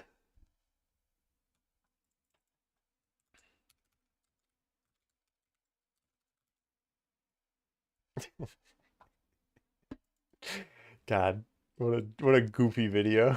All right, add the vault. We're done. Done. Done. Done. Done. Done. Done. Done. Done.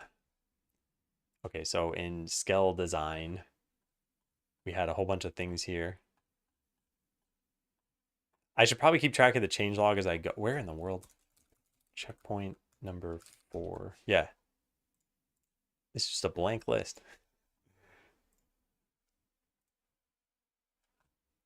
Intro to the game, etc. This is just not going to happen. I'm going to write down the stuff that got done. Added the vault items in the items that drop from items you get from battles. Now go directly to the storeroom if you have space there. Otherwise, they'll drop on the ground. What a nice couch. Yep, that was the whole reason I made the video.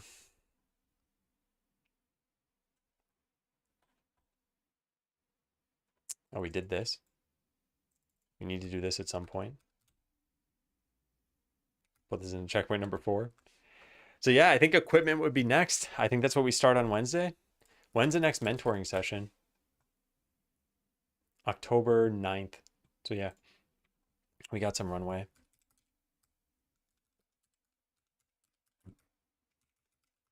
Work on adding the enchanter to the game. Ask Quickie Joe for an enchanter NPC. They just need a still frame for now. Like the NPCs. Yeah. They should look very magical.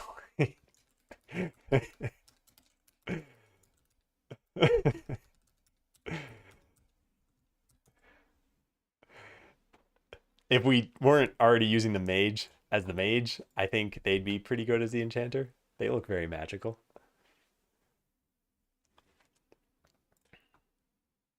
Actually, maybe they should have walking frames. I don't know. Whatever. Still frame for now. That's fine. Okay, so what does this task look like? Looks more mystical than magical. Yeah, that's true. I want this sparkle emote. All right, so after some amount of time, you can unlock the enchanter. Really, I said 1 to 2 hours of gameplay. I didn't mean literally it takes up that amount of time. I mean, roughly at that point in the game is when whatever event should happen, happens. Maybe it's you beat your first boss at that point in the game. Maybe that's what lets you get the enchanter. Maybe it takes even longer for that. I'm not sure. You know, it'd be kind of interesting. This would never work, but it'd be interesting. Which is, what if I gave you a menu in the game that said something like unlock enchanter, unlock whatever armorer or armor smith or whatever, call them, unlock all the other things. There's a button for everything. And I let players choose the progression that makes the most sense for them, as though they're making a D&D campaign or something. You call the shots. And then at the end of it, I collect the metrics on what was fun for you to do and when did you do it. But the only way this would work is if you knew what all these things did ahead of time. And if you knew all that stuff, then you probably had to do like multiple runs through the game or something. I don't know.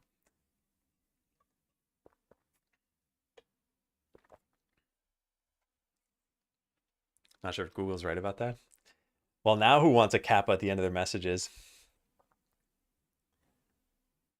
Work's new Get video podcast that I'm part of came out. Mind if I share a link? Yeah, sure. That's fine. Caleb. Yeah. I'm convinced. Well, I'm glad. If you could send me 1 pico penny, that would be great.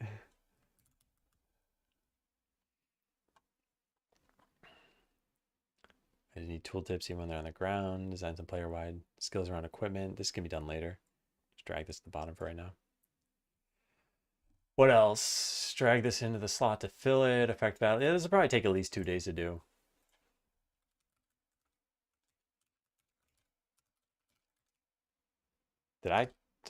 What?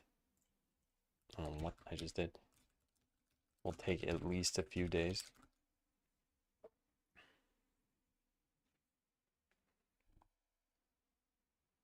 Okay, yeah. Wow. I'm very happy with how this is progressing. I cannot stress this enough. Really, everything about how, even from the beginning of this game, this all started as Idle Ascendants, and we made a prototype that took 3 weeks. And we realized, trash it. It's bad. And then we evolved it into Skeleseller, and we started doing the checkpoint system, and we launched V0.3 on Friday. So it's been just over the weekend that we collected all the feedback already. Oh, by the way, I should probably take a look at that. We collected the feedback, though, prioritized, did all the usual stuff, came up with a new plan. The plan seems good to me. And now we're starting to develop, and that's going smoothly. So I can't complain about any of this stuff. Yeah, we have 24 responses. If you have played Skeleseller or you're interested in it, all I ask, it's totally fine if you don't want to play, but if you play, even for like 5 minutes, please make sure to press escape in the game and click this button, provide feedback.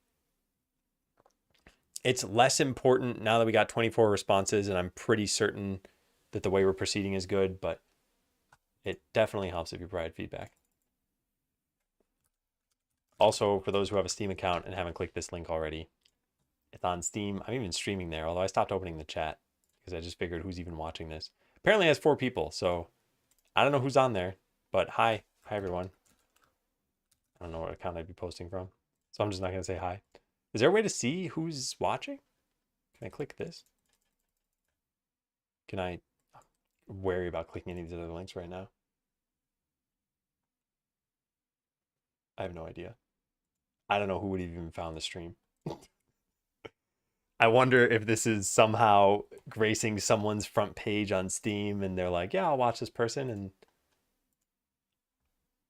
whatever. Anyway, if you're watching on Steam, feel free to wishlist the game over there.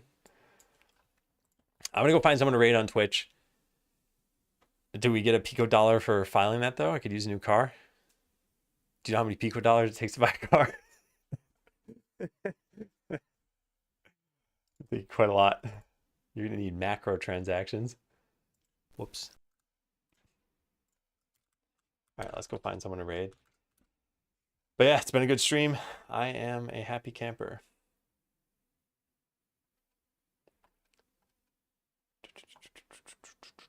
I'm going to raid Freshwater Fern. Hopefully, she is still going to be streaming for a little bit. You better not quit the stream. Let me check chat and make sure. Yeah, okay. I think she's still going to stream for a bit. All right, dumping you into Freshwater Fern's channel. Have fun, be nice. I'll see you all on Wednesday. And we'll start working on equipment, which, like I said, thought I'd never say, but here we are. See ya.